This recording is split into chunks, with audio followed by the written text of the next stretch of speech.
స్థితప్రజ్ఞానంద సరస్వతి స్వామి వారిని శాలువాతో సత్కరిస్తున్నారు మాతాజీ.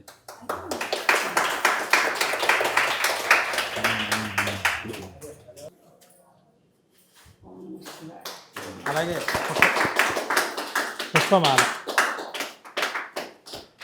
హరి ఓం. జయ శ్రీకృష్ణ. భగవద్భక్తులందరికీ శుభాభినందనలు. ఈరోజు ముక్కోటి ఏకాదశి. మనందరం విశేషంగా స్వామివారిని దర్శించుకున్నాం. అనేక జన్మాని సహస్రాణి అని కొన్ని వేల జన్మల్లో ఒకానొక జన్మ ఇలాంటిది భక్తి ఉండే జన్మ మన మంచి కుటుంబంలో పుట్టి భగవద్భక్తి రామకృష్ణ అనుకునే కుటుంబంలో పుడతామని మన పెద్దవాళ్ళు చెప్తారు.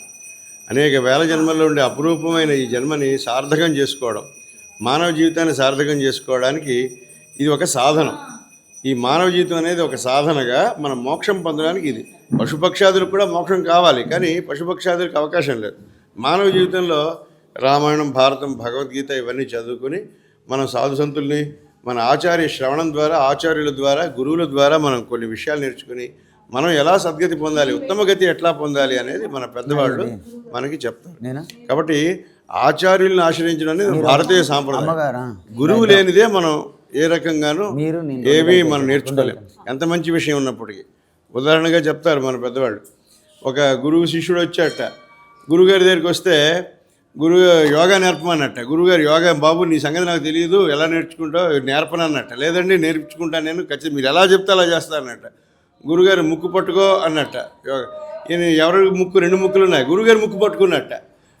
గురుగారు ముక్కు పట్టు ఆయన ఇంకా ఊపిరి వదులంటే ఇంకా లూజ్గా ఉందేమో ఇంకా గట్టిగా పట్టుకున్నట్ట, వదులుగా ఉంది. అట్లా అర్థమయ్యేటప్పుడు గురువుగారు శిష్యులు.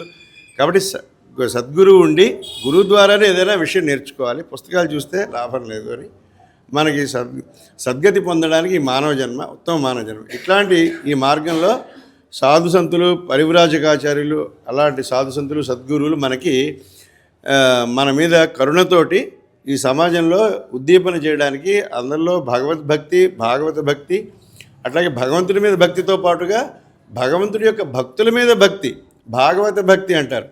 కులశేఖర ఆళ్వారని దక్షిణాదిలో ఒక ఆయన, తవ భృత్య భృత్యస్య పరిచారిక భృత్య భృత్యస్య, స్వామివారి దాసులకి, నీ దాసులకి వారి పాదదాసులుగా నన్ను ఉండేటట్టుగా అనుగ్రహించు స్వామి అని ప్రార్థిస్తారు శ్రీకృష్ణుడిని కులశేఖర ముకుందమాల అనే స్తోత్రంలో. అట్లా ఈరోజు మన అదృష్టం, ముక్కోటి ఏకాదశి నాడు స్వామివారు మనకి వెయిట్ చేశారు. మనకి అనేక మంచి విషయాలు చెప్పవలసింది ఉంది.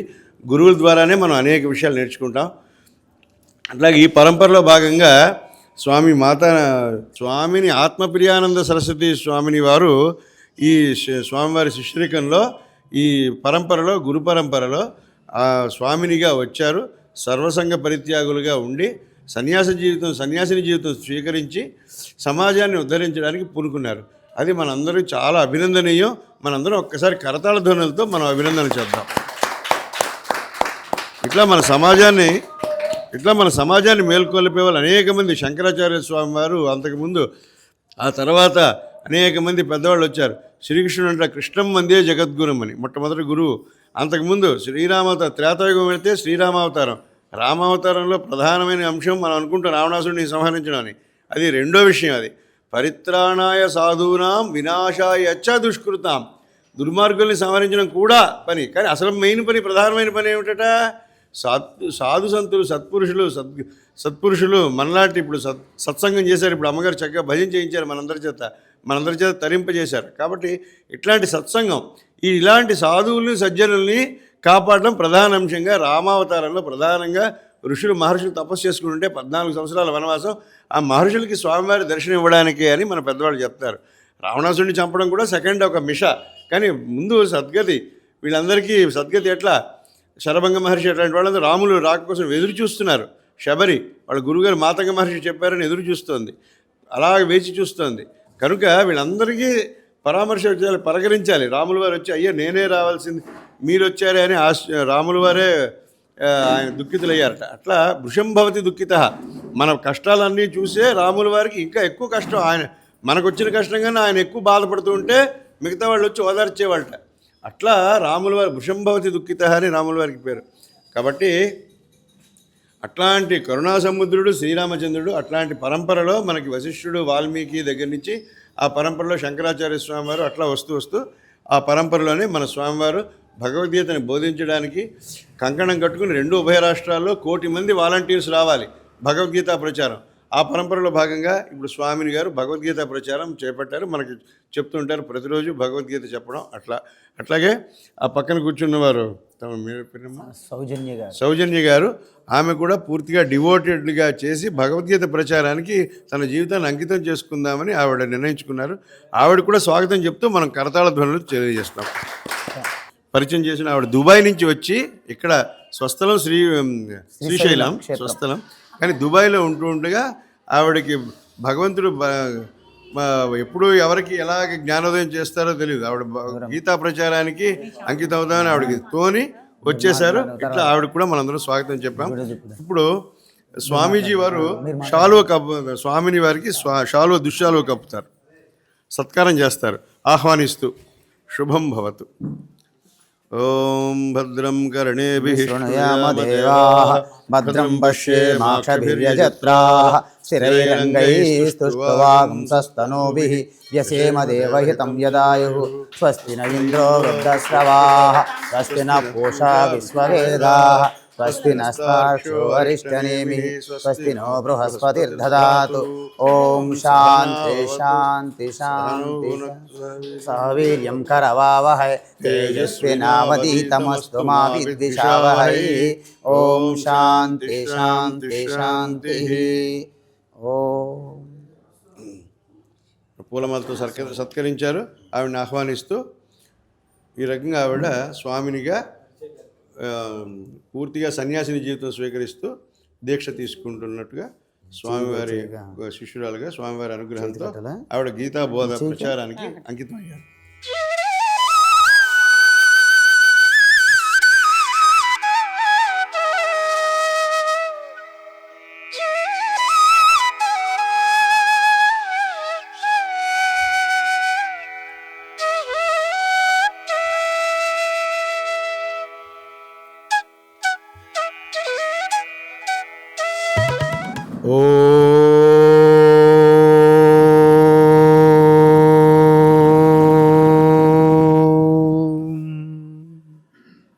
శృణ్వంతు విశ్వే అమృతస్య పుత్రాః ఆయేధామాని దివ్యాని తస్తుః వేదాహమేతం పురుషం మహాంతం ఆదిత్యవర్ణం తమసః పరస్తాత్ తమేవ విదిత్వా అతిమృత్యమేతి తమేవ విదిత్వా అమృతత్వమేతి నాణ్యపంతా విద్యతే యనాయ.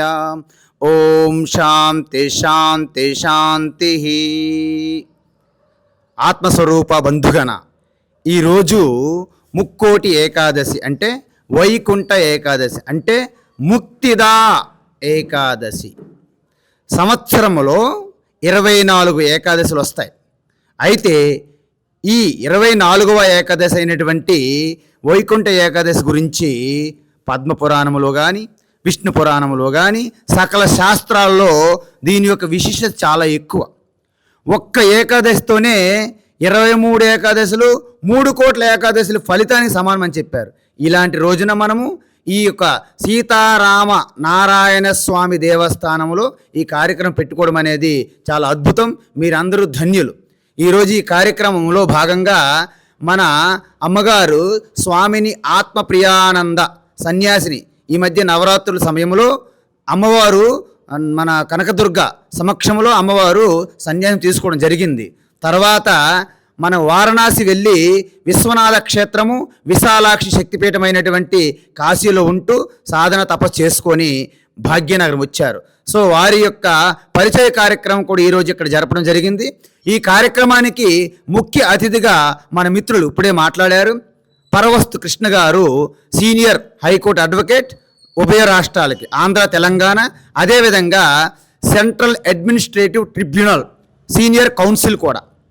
అయితే ఈరోజు అమ్మగారు ఈ కార్యక్రమానికి ఇంత స్వేచ్ఛగా ఒక స్వాతంత్రంగా మీ అందరికి కూడా ఆశీర్వదించడానికి ఈ అమ్మగారు ఇక్కడికి వచ్చి ఈ కార్యక్రమంలో పాల్గొనడానికి వెనుక కనిపించినటువంటి ఎంతో కృషి చేసినటువంటి మన పరవస్తు కృష్ణ గారు, వారిని కన్నన్ గారు అంటారు. వీరు పూర్తి జీవితం అంతా కూడా రాష్ట్రీయ స్వయం సేవక్ సంఘకి అనుబంధంగా పనిచేస్తుంటారు. వీరి జీవితం దానికి అంకితంగా. అంటే ఏంటి? ఈ భారతదేశము దేశం కోసం, ధర్మం కోసమే వాళ్ళు సేవ చేయడం అన్నమాట. కాబట్టి ఈ కార్యక్రమానికి ఈరోజు అమ్మగారి కార్యక్రమాలంతా మీకు ప్రతిరోజు కూడా భగవద్గీత మీకు సత్సంగంగా చెప్పడానికి అమ్మగారు ఈ యొక్క ఆలయంలో చెప్పడానికి ఒప్పుకున్నారు. కాబట్టి ఈ రోజు నుండే ప్రారంభమవుతుంది, రేపటి నుంచి అమ్మగారు కొనసాగిస్తారు. కాబట్టి అమ్మగారి ఈ మీర్పేటలో అద్భుతమైనటువంటి ఈ భగవద్గీత ప్రచారంలో భాగంగా ఉంటారు. వారికి వెన్నుదన్నుగా ఈరోజు ఇంత గొప్ప కార్యక్రమానికి జరగడానికి వెనకుండి నడిపించే శక్తిగా మన పరవస్తు కృష్ణ గారిని అభినందిస్తున్నాము. మీ అందరూ మరొకసారి మీ కరతాళ ధ్వనులతో వారిని అభినందించాలి. ఎందుకంటే ఒక గొప్ప రోజు మనం ప్రారంభించాం. నా పేరు మీ అందరికీ పరిచితమే అనుకుంటాను, కొంతమంది కొత్త వాళ్ళు ఉండొచ్చు. నా పేరు స్వామి స్థితప్రజ్ఞానంద సరస్వతి. నేను చాలా సంవత్సరములు హిమాలయాస్, ఉత్తరకాశీ, గంగోత్రి, హరిద్వార్, ఋషికేశ్లో ఉంటాను. సాందీపిని సాధనాలయం చిన్న మిషన్లో కూడా వేదాంత అధ్యయనం చేశాము. భగవద్గీత ప్రచారం కోసమే నేను తెలుగు రాష్ట్రాలు రావడం జరిగింది.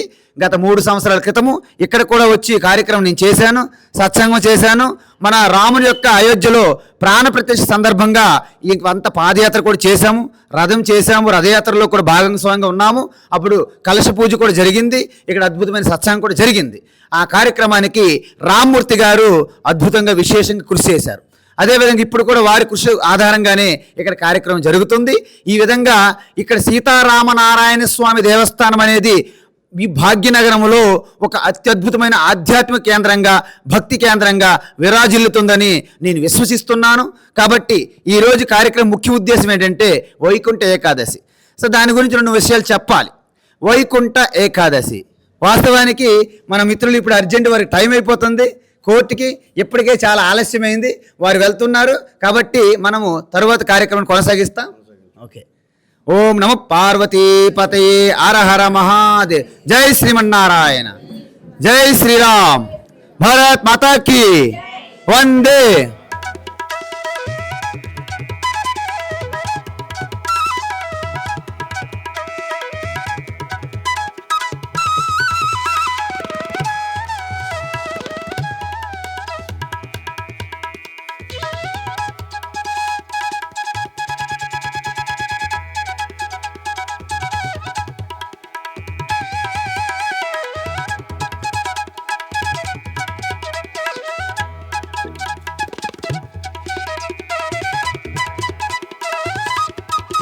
ఇప్పుడు అమ్మగారు మీ అందరికీ తెలుసు, ఎందుకంటే మన భారతీయ సనాతన ధర్మంలో సన్యాసం అనేది 4వ ఆశ్రమం.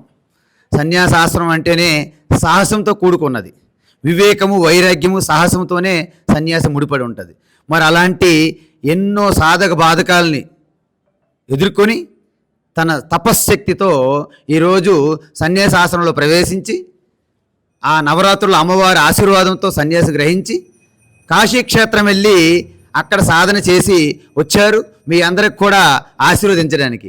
ఇప్పుడు మన యొక్క ఈ అమ్మగారు అంటే మన సనాతన ధర్మంలో ఒక యోగిని, ఒక సాధ్వి అయినటువంటి సన్యాసిని స్వామిని ఆత్మప్రియానంద మాతాజీ వారు మిమ్మల్ని ఉద్దేశించి కొన్ని విషయాలు మాట్లాడతారు. హరి ఓం తత్సత్. హరి ఓం అండి. ఓం నమ శివాయ. ఓం శ్రీ గురుభ్యో నమః. పూజ్యులు మా గురువులైనటువంటి స్వామి స్థితప్రజ్ఞానంద స్వామి గారికి, వారి పాదపద్మములకు నా హృదయపూర్వక నమస్కారములు.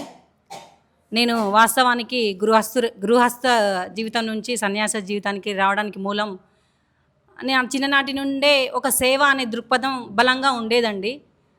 అనుకోని పరిస్థితిలో నా వయసు చిన్న వయసులోనే 16వ ఏటనే నా తల్లిదండ్రులు వివాహం చేయడం జరిగింది. అయినప్పటికీ కూడా నా యొక్క పట్టుదల, సేవ చేయాలనే పట్టుదల ఎప్పటికీ కూడా పోవట్లేదు. ఎంత ఉన్నప్పటికీ కూడా అందులో ప్రశాంతత ఉంది, అన్నీ ఉన్నాయి, ధనం ఉంది, డబ్బు ఉంది, అన్నీ ఉన్నప్పటికీ కూడా నాకు ఈ తపన, సేవ చేయాలనే తపన, లోక కళ్యాణం కోసం నేను ఏదో ఒకటి చేయాలి, ఈ శరీరానికి, ఈ జన్మకి ఒక సార్థకత నేను పొందాలి అని చెప్పే ఒక తపనతో నేను ఎప్పుడు కూడా నిరంతరం ఆత్మపరంగా వాట్ ఈజ్ వాట్, అసలు నేను ఎందుకు ఈ జన్మ తీసుకున్నాను, నా యొక్క ఈ జన్మ యొక్క లక్ష్యం ఏమిటి అని పరితపిస్తూ ఉండేదాన్ని. ఆ క్షణంలో అనుకోకుండా నాకు 2014లో శివుడి భక్తురాలు నేను. వాస్తవానికి శివ సేవలో ఉండేదాన్ని. శివుడి యొక్క అనుగ్రహంతో నాకు ఆత్మ సాక్షాత్కారం జరిగినది. ఆ క్షణం నుండి కూడా నేను గృహస్థురాలుగానే ఉంటూ వారి సేవ చేస్తూ దుర్గాదేవిని అనుష్ఠానం చేసుకొని అమ్మవారి ఉపాసకురాలిగా కూడా నేను ఒక భక్తురాలిగా గృహస్థులో ఉంటూ నా యొక్క కార్యక్రమాలు కొనసాగిస్తూ ఉండేదాన్ని. అయినప్పటికీ కూడా నాకు కొన్ని మంచి అంటే మార్గదర్శకం కొన్ని మంచి చెప్పాలనిపించేది. ఆ చెప్తున్న సమయంలో నైబర్స్ కానీ ఫ్రెండ్స్ కానీ చెప్తున్న సమయంలో స్వీకరించే వాళ్ళు స్వీకరిస్తూ ఉండేవాళ్ళు. మంచిదారి అని అనిపించింది. కానీ ఇంకా ఏదో ఉంది, ఇంకా నేను ఏదో తప్పిస్తూ ఉన్నాను, ఇంకా నేను ఏదో తెలుసుకోవాలని ఉంది అని నిరంతరం ఈశ్వరుడితో నేను మాట్లాడుతూ ఉండేదాన్ని. ఆ క్షణంలో నాకు స్వామీజీ పరిచయం అవ్వడం, వారి క్లాస్కి నేను వెళ్ళడం, ఆత్మబోధ క్లాస్ జరుగుతున్నది. అక్కడ నేను వెళ్ళి స్వామీజీని చూడగానే నాకు వెంటనే శివుడే అనే ఒక అనుభవం కలిగింది. అతన్ని చూడగానే మరో వ్యక్తి కాదు, ఇతనే ఈశ్వరుడు, ఇంకెక్కడో వెతకడం ఎందుకు, నాకు కావాల్సింది దొరికింది, ఇక్కడే నాకు సమాధానం దొరుకుతుంది, అసలు నా వెనక నడిపిస్తున్నటువంటి శక్తి ఏంటో నాకు తెలుసుకోవాలని తపన బలంగా ఉండేదండి. అది ఎక్కడికి వెళ్ళినా దొరికేది కాదు. నేను చాలా వెతికాను ఇన్నర్గా, ప్రవచనాలు కూడా వినేదాన్ని. అయినా కూడా నాకు ఎక్కడ కూడా ఆ యొక్క సొల్యూషన్ దొరకపోవడం, స్వామీజీ క్లాస్ వినగానే వారి వాక్ శుద్ధి, వారి యొక్క తపశ్శక్తి, నాకు గుర్తించే శక్తి నాకు ఈశ్వరుడు ఇచ్చాడు, మాత పార్వతి ఇచ్చింది. వారికి నేను ఈ యొక్క సన్యాసి దీక్షను అర్పితం చేసి, అందుచేత నేను ఈ సన్యాసిని స్వీకరించి నా గృహస్థ ధర్మాన్ని కూడా పూర్తి చేశానండి. అక్కడి నుంచి నేను ఈ సన్యాసాన్ని స్వీకరించడం జరిగినది. అందుచేత నేను విజయవాడకి వెళ్ళి అక్కడే మాత సన్నిధిలో నేను ఈ సన్యాసాన్ని స్వీకరించిన తర్వాత స్వామీజీ గీతా విజన్ సనాతన సింధు ట్రస్ట్ చైర్మన్. సో నాకు ఈ భగవద్గీత టీచింగ్ స్వామీజీ చెప్పడం, నాకు నా యొక్క ఆన్సర్స్ అన్నీ కూడా స్వామీజీ క్లాసులలో అంటే 1 year చెప్పారు ఆన్లైన్ క్లాసెస్. ప్రతిరోజు రెగ్యులర్గా నేను వినేదాన్ని. అందులో నాకు ఎంత అంటే అండి, అసలు మానవుడు ఎందుకు ఏడవాలి, అసలు ఏమి ఏడిస్తే మనం ప్రయోజనం ఉన్నది అని చెప్పేసి ఒక మానవుడికి కావాల్సింది మూలం ఎక్కడో లేదు, ఈ భగవద్గీతలోనే ఉంది అని చెప్పేసి ఆ భగవద్గీత క్షణక్షణం వినడం మొదలుపెట్టిన దగ్గర నుంచి నాలో మార్పు చేంజ్ అయిందండి. అసలు దుఃఖరహిత స్థితికి వచ్చాను. అసలు ఎందుకు దుఃఖపడాలి, మన దగ్గరే ఆన్సర్ ఉన్నది. మనం పునరపి జననం పునరపి మరణం, వస్తూ ఉంటాం పోతూ ఉంటాం, కానీ రావడం పోవడం అనేది కాదు కదా. ఈ జన్మ యొక్క లక్షణం ఏంటి, ఈ యొక్క సృష్టి యొక్క మూలం ఏంటో తెలుసుకోవాలని తపన నాకు ఈ స్వామీజీ చెప్పే క్లాసులు అంటే భగవద్గీత చాలా చక్కగా చెప్తారు, అద్భుతంగా చెప్పేవారు. వారి యొక్క వాక్ శుద్ధి, వారి యొక్క తపశ్శక్తి, వారి యొక్క సత్యం, వారిని అనుసరించాలనే ఒక తపన నాకు బలంగా ఉన్నది. దానికి తోడు ఈశ్వరుడు మాత పార్వతి యొక్క అనుగ్రహము, వారిలోనే శివపార్వతులు తల్లిదండ్రులు నేను చూడడం జరిగినది. కాబట్టి గురువుగారి బాటలో నేను నడవాలని బలమైన సంకల్పం నాలో ఉంది. అందుచేత నేను సన్యాసం స్వీకరించి ఈ గీతా విజన్ భగవత్ టీచింగ్ ప్రచారానికి నేను కూడా నా వంతుగా నేను సేవ చేయాలని ఒక నిశ్చల స్థితికి వచ్చి వారితో ప్రయాణం చేయాలని నిర్ణయం తీసుకున్నాను.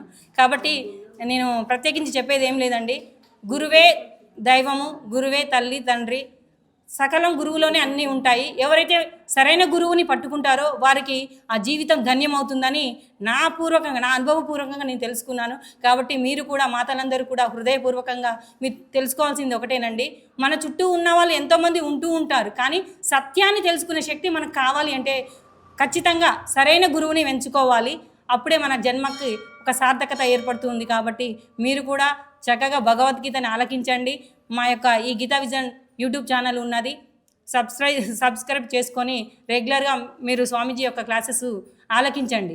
మనకి ఫ్రీ టైం ఉన్నప్పుడు చక్కగా వింటూ ఉంటే మనకు తెలియని విషయాలు ఎన్నో తెలుసుకుంటూ ఉంటాము. మన గుడికి ఎందుకు వెళ్తామండి, మన బాధల్ని, మన కష్టాలని ఆ భగవంతుడికి చెప్పుకొని మన సమస్యలు తీర్చాలని అడగడానికి వెళ్తాం. కానీ ఆ గుడిలో ఉన్న దైవమే మానవ రూపంలో మనకు ఎదురైతున్నప్పుడు అక్కడే మనకి వెళ్ళి ఆ యొక్క క్లాసెస్ వేదం శాస్త్రం ద్వారా భగవద్గీత ద్వారా వినడం ద్వారా మనం ఇంకా ముందుకు వెళ్తాం. అక్కడ వెళ్ళమని కాదు, అది చేస్తూ ఈ జ్ఞానాన్ని కూడా వినడం ద్వారా మన యొక్క జన్మ సార్థకమవుతుందని నేను నా ప్రాక్టికల్ అనుభవంతో మీకు చెప్పాలనుకుంటున్నానండి. ఇంకా ఇంకా ఇంకా ఎంత చెప్పినా తక్కువే, నాకు గురువుగారి గురించి ఏం చెప్పినా తక్కువే. కాబట్టి ఇంకా నాకు జన్మ అనేది లేదని కూడా నాకు అర్థమైందండి. నేను నిరంతరం కూడా ధ్యాన స్థితిలోనే ఉంటాను. దీనికి అసలు నేను జ్ఞానానికి రావడానికి మూలం ధ్యానము. కాబట్టి ప్రతి ఒక్కరం కూడా మన నిమిషము ధ్యాన స్థితిలో ఉండాలండి. అసలు సమయం చాలా విలువైనది, తిరిగి రాదు. ఎక్కడైతే మనం కూర్చుంటామో అక్కడే కూర్చొని ధ్యానం చేసుకోండి. ప్రతి నిమిషం ధ్యాన స్థితిలో ఉన్నంత వరకు మనకి ఏకాగ్రత సిద్ధిస్తుంది. దానికి తోడు ఇప్పుడు ప్రతి మనిషికి కూడా షుగర్, బీపీ, రకరకాల వ్యాధులు వస్తూ ఉన్నాయి. అవన్నీ ఎందుకు వస్తూ ఉన్నాయి? మన యొక్క ఆలోచనలు చంచలంగా ఉండడం ద్వారా, అంతే కదా. మా నిరంతరం ఏదో ఒక ఆలోచన, దేనికోసం? సంసారం కోసం. ఇవన్నీ సంసారం కామన్ అండి, వస్తూ పోతూ ఉంటాయి. కానీ అది కాదు, ధ్యానం ఎప్పుడైతే చేస్తామో మనకి ఆ సొల్యూషన్స్ అనేవి అంతర్గతంగా ఆత్మపరంగా, మనకి ఆత్మయే పరమాత్మ కాబట్టి మనలో ఉన్నటువంటి ఆ పరమాత్మని దర్శనం మనకి కలుగుతుంది. అది ధ్యానం ద్వారా నాకు తెలుసుకున్నాను. కాబట్టి మీరు కూడా అందరూ కూడా చక్కగా ధ్యానం ప్రతినిత్యం కూడా చేస్తూ ఉండండి. ఆ ధ్యానం చేస్తూ జ్ఞాన క్లాసులు, ఈ గురువుల యొక్క సాంగత్యాన్ని మీరు వెళ్తూ స్వీకరిస్తూ చక్కగా ఆలకిస్తూ ఉండడం ద్వారా మీ యొక్క నిజ జీవితం, మీ యొక్క సత్యధర్మ విచారణ అనేది మీలో మొదలవుతూ ఉంటుంది. చక్కటి మార్పు అనేది ఖచ్చితంగా వస్తున్నది. దానికి సాక్షిగా నేనే ఉన్నాను. కాబట్టి మీరు ఈ రోజు నుండే, ఈ ముక్కోటి ఏకాదశి రోజు నుంచే మీరు ప్రారంభించి స్వామీజీ యొక్క క్లాసెస్ విని మళ్ళీ తిరిగి మనం స్వామీజీ ఇక్కడికి రావడానికి ఇష్టపడడానికి కారణం ఏంటంటే రామూర్తి గారు గతం నుంచే పరిచయము. సో వారు కూడా నాకు చాలా సహకరించారు, నాకు ఉండడానికి కుటీరాన్ని ఇచ్చారు. వారికి నేను ప్రత్యేక ధన్యవాదాలు తెలియజేసుకుంటూ ఉన్నాను. అదేవిధంగా ఇప్పుడే ఇక్కడ కూర్చున్నటువంటి హైకోర్టు అడ్వకేట్ కన్నన్ గారు కూడా నాకు నా యొక్క లక్ష్యానికి వెనకంటే ఉంటూ ప్రతి నిమిషము ఒక కృష్ణుడిలా నన్ను ఒక సోదరిగా చూస్తూ, చెప్పాలి అంటేనంటే అడుగడుగున కాలు కింద పెట్టకుండా నన్ను వారు సహకరించారు. కాబట్టి వారికి కూడా నేను ధన్యవాదాలు తెలియజేసుకుంటున్నాను. ఇప్పుడు మాత సౌజన్య గారు కూడా అక్కడి నుండి రావడం నేను కూడా చాలా హర్షం వ్యక్తం చేస్తున్నాను, ఆనందపడుతున్నాను. ఎందుకంటేనండి ఇక్కడ ఒక విషయం చెప్పాలనుకుంటున్నాను. ఇది నేనేంటంటే ఓపెన్ మైండ్ నాది. నాకు ఎప్పుడు కూడా ఏది కూడా దాచుకోవడం ఇష్టం ఉండదు. ఒక గురువు దగ్గరికి వెళితే ఒక స్త్రీ ఎందుకు వెళ్తుందండి? ఒక తండ్రిగా వెళ్తుంది, అంతే కదా, ఒక దేవుడిగా వెళ్తుంది. ఈ స్త్రీ ఎందుకు వెళ్తుందనే విచారణ చేయకుండా గురువుల దగ్గరికి వెళ్ళేది వేదం కోసము, సత్యం కోసము. మరి గుడికి ఎందుకు వెళ్తామండి మనం? మన బాధల్ని ఆ భగవంతునికి చెప్పుకోవడానికి. మరి భగవంతుని చెప్తున్నప్పుడు మనకి తిరిగి ఆన్సర్స్ వస్తున్నాయా? ఎంతమందికి వినిపించింది చెప్పండి మీరు? కానీ గురువు దగ్గరికి వెళితే మన యొక్క కష్టాలకి సొల్యూషన్ చూపిస్తారు. కాబట్టి నేను ఇక్కడ మీకు చెప్పగా మీకు అర్థమైంది ఏంటో తెలియదు, కానీ దేవులను సేవ చేయొద్దు అనడం లేదు. అటు మనం కర్మకాండ చేస్తూ అలాగే సరైన గురువులను పట్టుకొని వారి యొక్క దారిలో నడవమని నేను మీకు విన్నపిస్తున్నానండి. ఇంకా ఇంత మించి నా దగ్గర చెప్పడానికి పెద్దగా నేను తెలుగు మీడియం బ్యాక్గ్రౌండ్, నేను పెద్దగా చదువుకొని ఏమీ లేదు. నాకు ఉన్నంతలో గురువుగారి యొక్క సహకారంతో నేను ముందుకు వెళ్ళాలనుకుంటున్నాను. వారు నాకు ఆ యొక్క ఆశీర్వచనం ఇవ్వడం నాకు ఆనందకరం. ఈరోజు మీకు పరిచయం చేయడానికి కూడా వచ్చారు కాబట్టి నేను ఇంకా అసలు ఇది ఊహించలేని మలుపు అండి నా జీవితంలో. కాబట్టి గురువుగారికి ఏమి ఇచ్చినా తక్కువే, నేను ఏమి ఇవ్వలేను. నేను నిజం చెప్పాలంటే నా దగ్గర ఏమీ కూడా లేదండి, అది విషయం. కాబట్టి మీరు కూడా క్లాసెస్ వినండి, మీ జీవితాన్ని అభివృద్ధి చెందేలా తయారవ్వండి. ఓకే. ఓం నమః శివాయ, ఓం నమః శివాయ, ఓం నమః శివాయ. ఇక్కడ ఇంకొకటి శ్లోకం చెప్పాలనుకున్నానండి, కానీ నాకు ఇంతవరకు తృప్తి పడ్డాను. వసుదేవసుతం దేవం కంసచానూరమర్దనం దేవకీ పరమానందం కృష్ణం వందే జగద్గురుం, కృష్ణం వందే జగద్గురుం. హరి ఓం. శ్రీమాత్రే నమః. ఇప్పుడు మీ అందరికీ తెలుసో లేదో కానీ ఈ అమ్మగారు బయట ఇలాగా మైక్లో మాట్లాడడం మొట్టమొదటిసారి. మీరు అది గమనించాలి. ఎందుకంటే నేను హిమాలయాస్ నుంచి వచ్చిన తర్వాత నేను 2-3 నేను రెడీ చేసేటప్పుడు మొట్టమొదటిసారి వాళ్ళు మైక్ పట్టుకున్నప్పుడు వణికిపోయి పడిపోయారు ఒకరిద్దరు. మొదటిసారి ఫస్ట్ టైం అంటే there is a stage fear అనమాట. ఆ మైక్ పట్టుకున్న వెంటనే మనకి ఏదో భయం వేస్తుంది. మైక్ లేకుండా ఈ వీధిలో మాట్లాడమంటే గంటల తర్వాత మాట్లాడేస్తాం, గొడవ పడతారు. వాళ్ళిద్దరు గొడవ పడారంటే ఆపలేరు, 2-3 గంటలు మాట్లాడతారు ఆడవాళ్ళు. మైక్ పట్టుకుని మాట్లాడమంటే వణుకుతారు. ప్రాబ్లం అనమాట. ఇది అందరికీ మనందరికీ తెలుసు. అంటే ఈరోజు మొట్టమొదటి అంటే ఈ వైకుంఠ ఏకాదశి ఆ మహత్యం అనుకోండి. ఎందుకంటే పురాణాల్లో చెప్పారు, ఉత్తర మార్గం అనేది సాధారణంగా మూసి ఉంటుంది.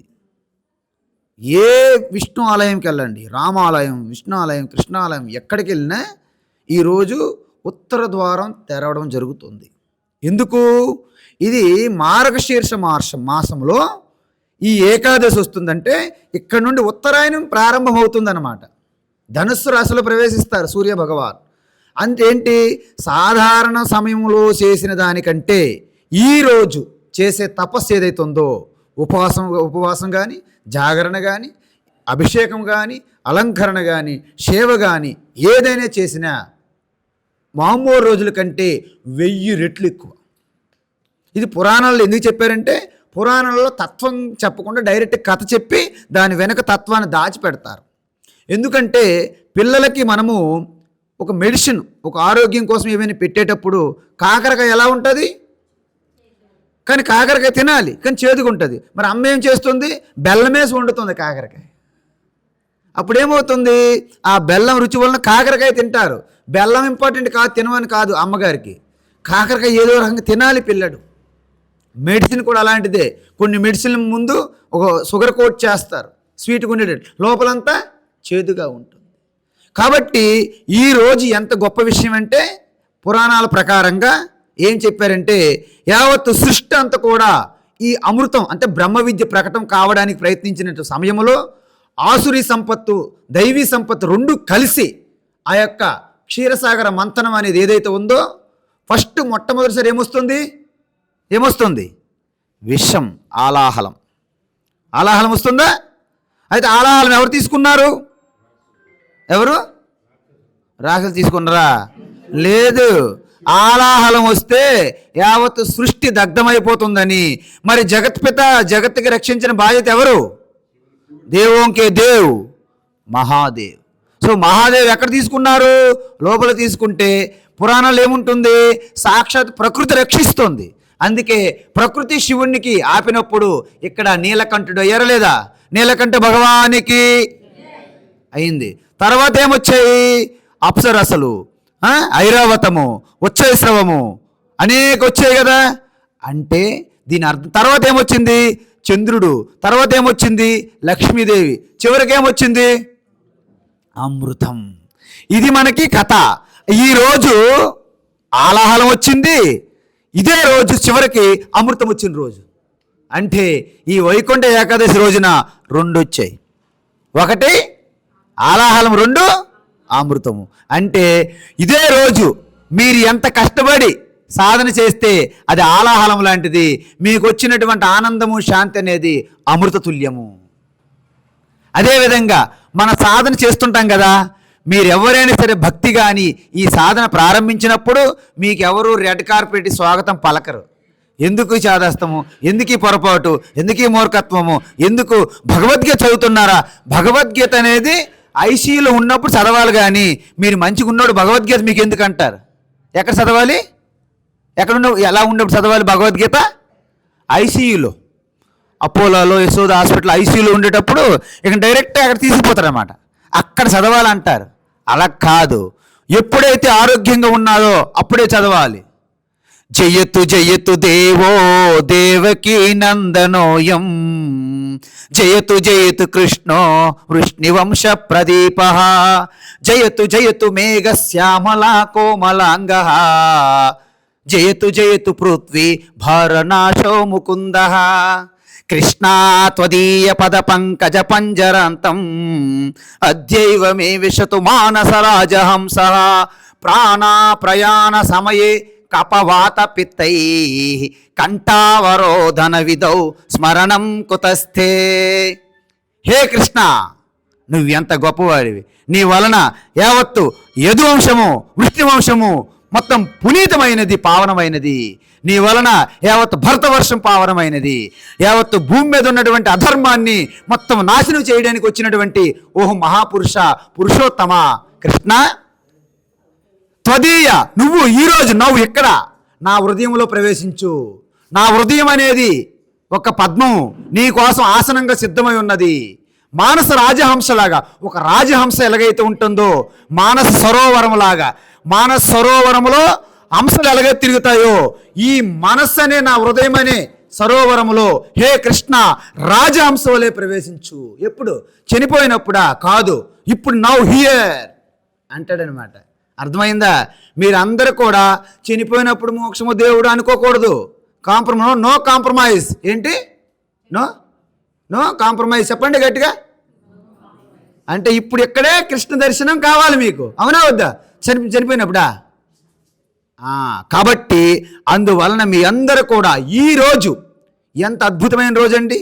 ఇదే రోజు యుధిష్ఠిరునికి కూడా మహాభారత యుద్ధం అయిపోయిన తర్వాత యుధిష్ఠిరుడు అంటే ధర్మరాజు కృష్ణ భగవాన్ దగ్గరికి వచ్చి కొన్ని ప్రశ్నలు అడిగినప్పుడు ఏ పూజ చేయాలి, ఎవరిని పూజించాలి, దీనివల్ల కలిగే గొప్ప మహత్యం ఏమిటని అడిగితే వైకుంఠ ఏకాదశి గురించి కృష్ణ భగవాన్ సాక్షాత్తు ధర్మరాజు చెప్పారు.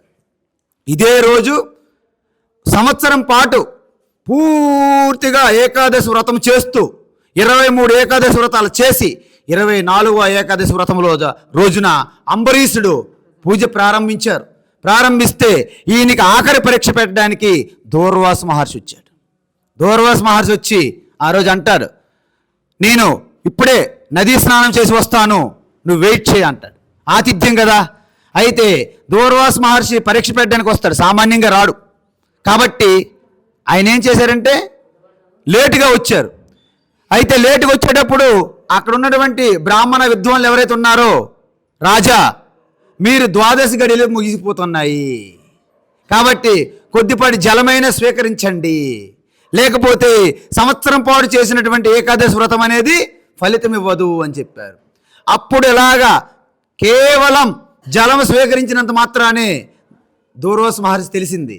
వెంటనే వచ్చాడు, కోపోద్రిక్తుడయ్యాడు. వెంటనే తన యొక్క జడని తీసి భూమికి కొట్టి ఒక శక్తిని తయారు చేశారు. ఆ శక్తి వెళ్ళి అంబరీషుని వెంటాడుతుంది. అంబరీషుడు భయాభ్రాంతులకు గురయ్యాడు. కానీ ఒక్కసారి మళ్ళీ ధైర్యం తెచ్చుకోండి. ఎందుకు?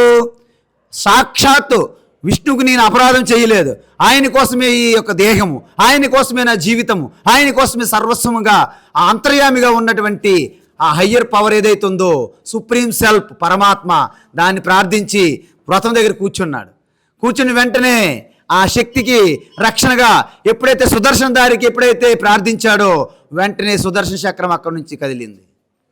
అప్పుడు దూర్వాసుడు భయభ్రాంతులకు గురయ్యి పరిగెత్తాడు. ఎక్కడికి వెళ్తున్నా రక్షణ లేదు. మీరు నమ్మండి, పురాణాల్లో ఏం చెప్పారంటే మొట్టమొదటిసారి బ్రహ్మదేవుడి దగ్గరికి వెళ్తారు, రక్షించండి నా వల్ల కాదు. తర్వాత మహాదేవు దగ్గరికి వెళ్తారు, రక్షించండి నా వల్ల కాదు. తర్వాత సాక్షాత్ విష్ణు దగ్గరికి వెళ్తారంట, నా వల్ల కాదంటాడు. మరి ఎవరు రక్షిస్తారంటే ఏ భక్తుని కోసం అయితే, ఏ భక్తుని రక్షించడానికైతే సుదర్శనం వచ్చిందో ఆ భక్తుడు మాత్రమే నేను రక్షించగలడంటే మళ్ళీ అంతా తిరిగి అంబరీషుని శరణు వేడుకుంటారు. ఎవరు? దూర్వాసు. ఇక్కడ కలిగింది కథ కాదు, నిజానికి మనలోనే అంబరీషుడు ఉన్నాడు, మనలోనే దూర్వాసుడు ఉన్నారు. మీరు అక్కడ కథల్లో వెతకండి, అక్కడ దొరకరు వాళ్ళిద్దరు. అంటే అర్థం ఏంటి? మీరు నిజమైన భక్తి చేస్తే మీలో ఉన్నటువంటి అహంకారము, రాగద్వేషాలు ఏవైతే ఉన్నాయో అవి ఒక్కొక్కసారి దూర్వాసుల్లాగా మీకు పరీక్ష పెట్టవచ్చు. వాటి ఎదుర్కొని మీరు నిలబడగలగాలి. అప్పుడేమవుతుంది? ప్రతిజ్ఞ చేశారు భగవాన్, ఏమని?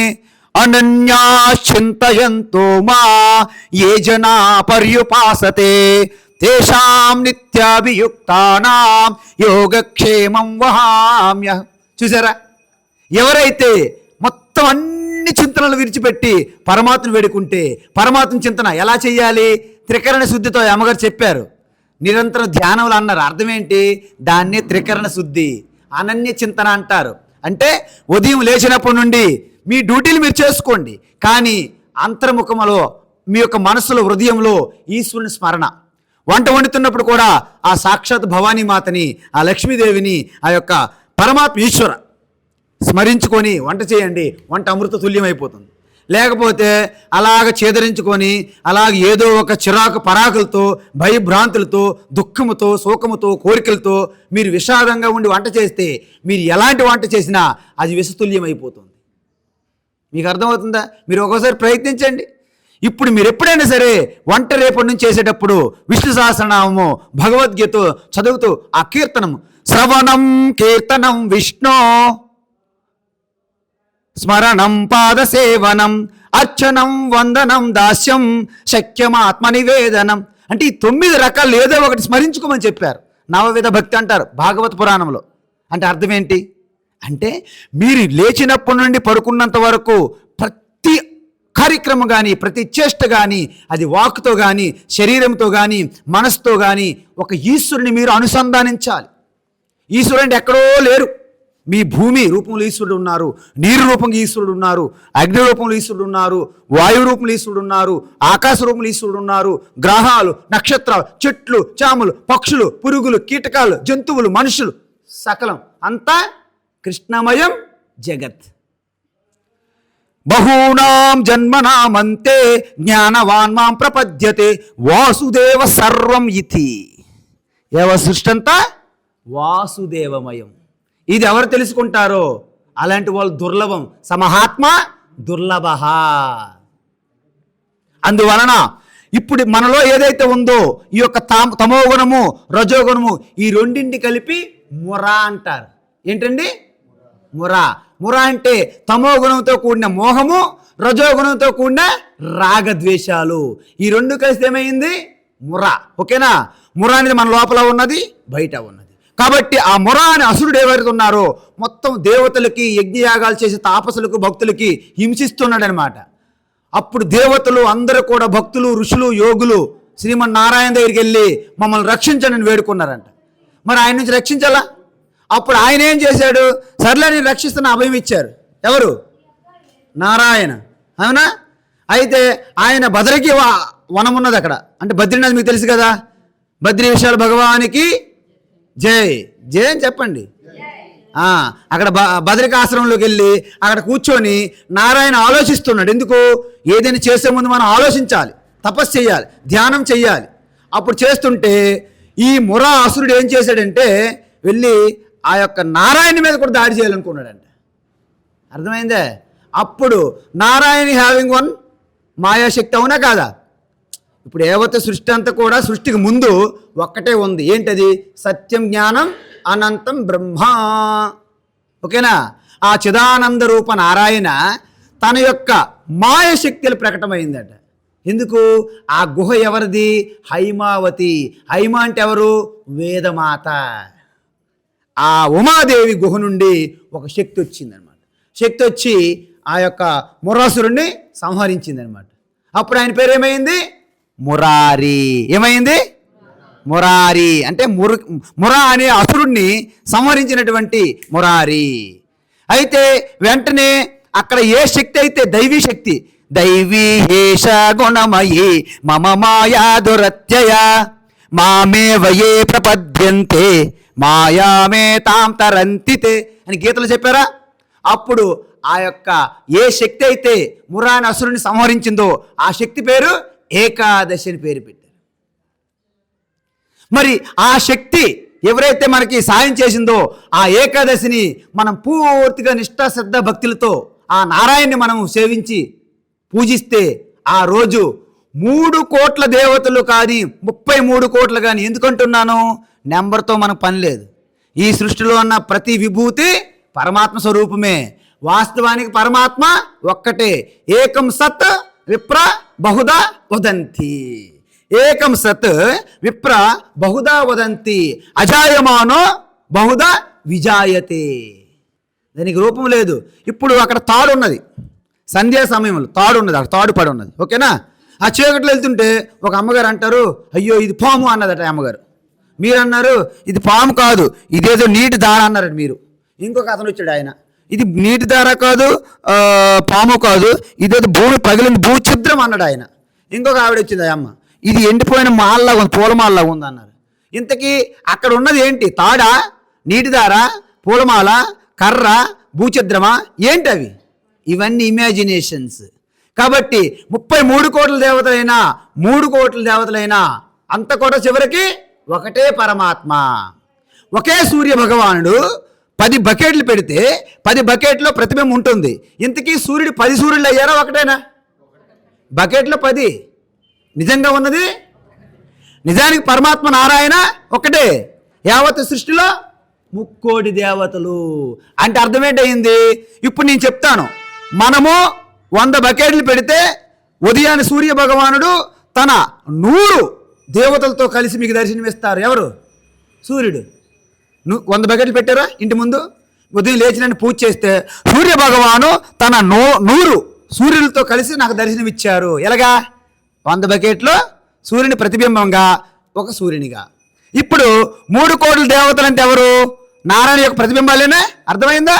నేను 3 వద్దు, నాకు 33 కోట్లు కావాలి. 33 కోట్లు సూర్యనారాయణలతో మనకు దర్శనమిస్తారు. అర్థమైందా?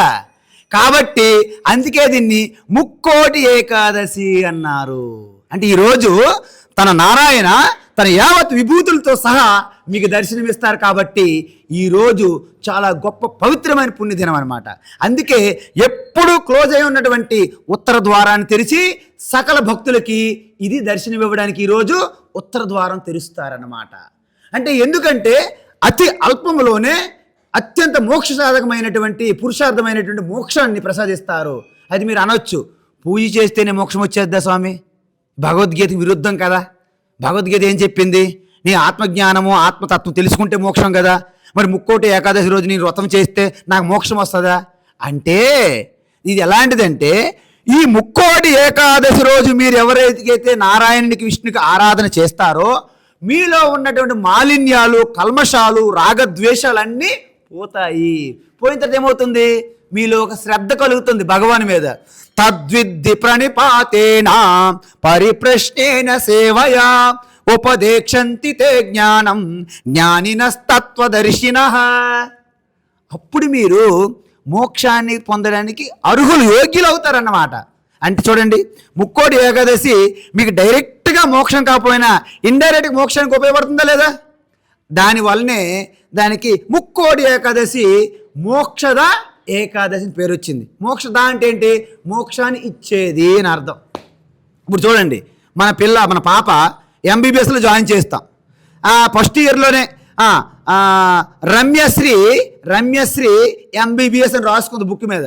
అంటే ఎంబీబీఎస్ అయిపోయినట్ట రాసుకున్నారు. ఎందుకు? త్వరలో అవుతారు. ఈ మోక్షద ఏకాదశి కూడా అంతే, వైకుంఠ ఏకాదశి కూడా అంతే. మీకు మోక్షం ఇస్తుందని చెప్తాం. అంటే పూజ రోజు మన మోక్షం రాలేదు అనకండి మీరు. మోక్షానికి మార్గము అని అర్థం. అర్థమవుతుందా? కాబట్టి ఈ గొప్ప ఏకాదశి అనమాట. అందువలన ఈరోజు మీరు ఆ రోజు మనకి పురాణాలు ఏం చెప్పారంటే, ఈ మురాసురుడు అనేవాడు అంత తేలిగ్గా దొరకడు కదండి. ఈ ఎదురుగా ఉంటే చంపేయడం కాదు కదా.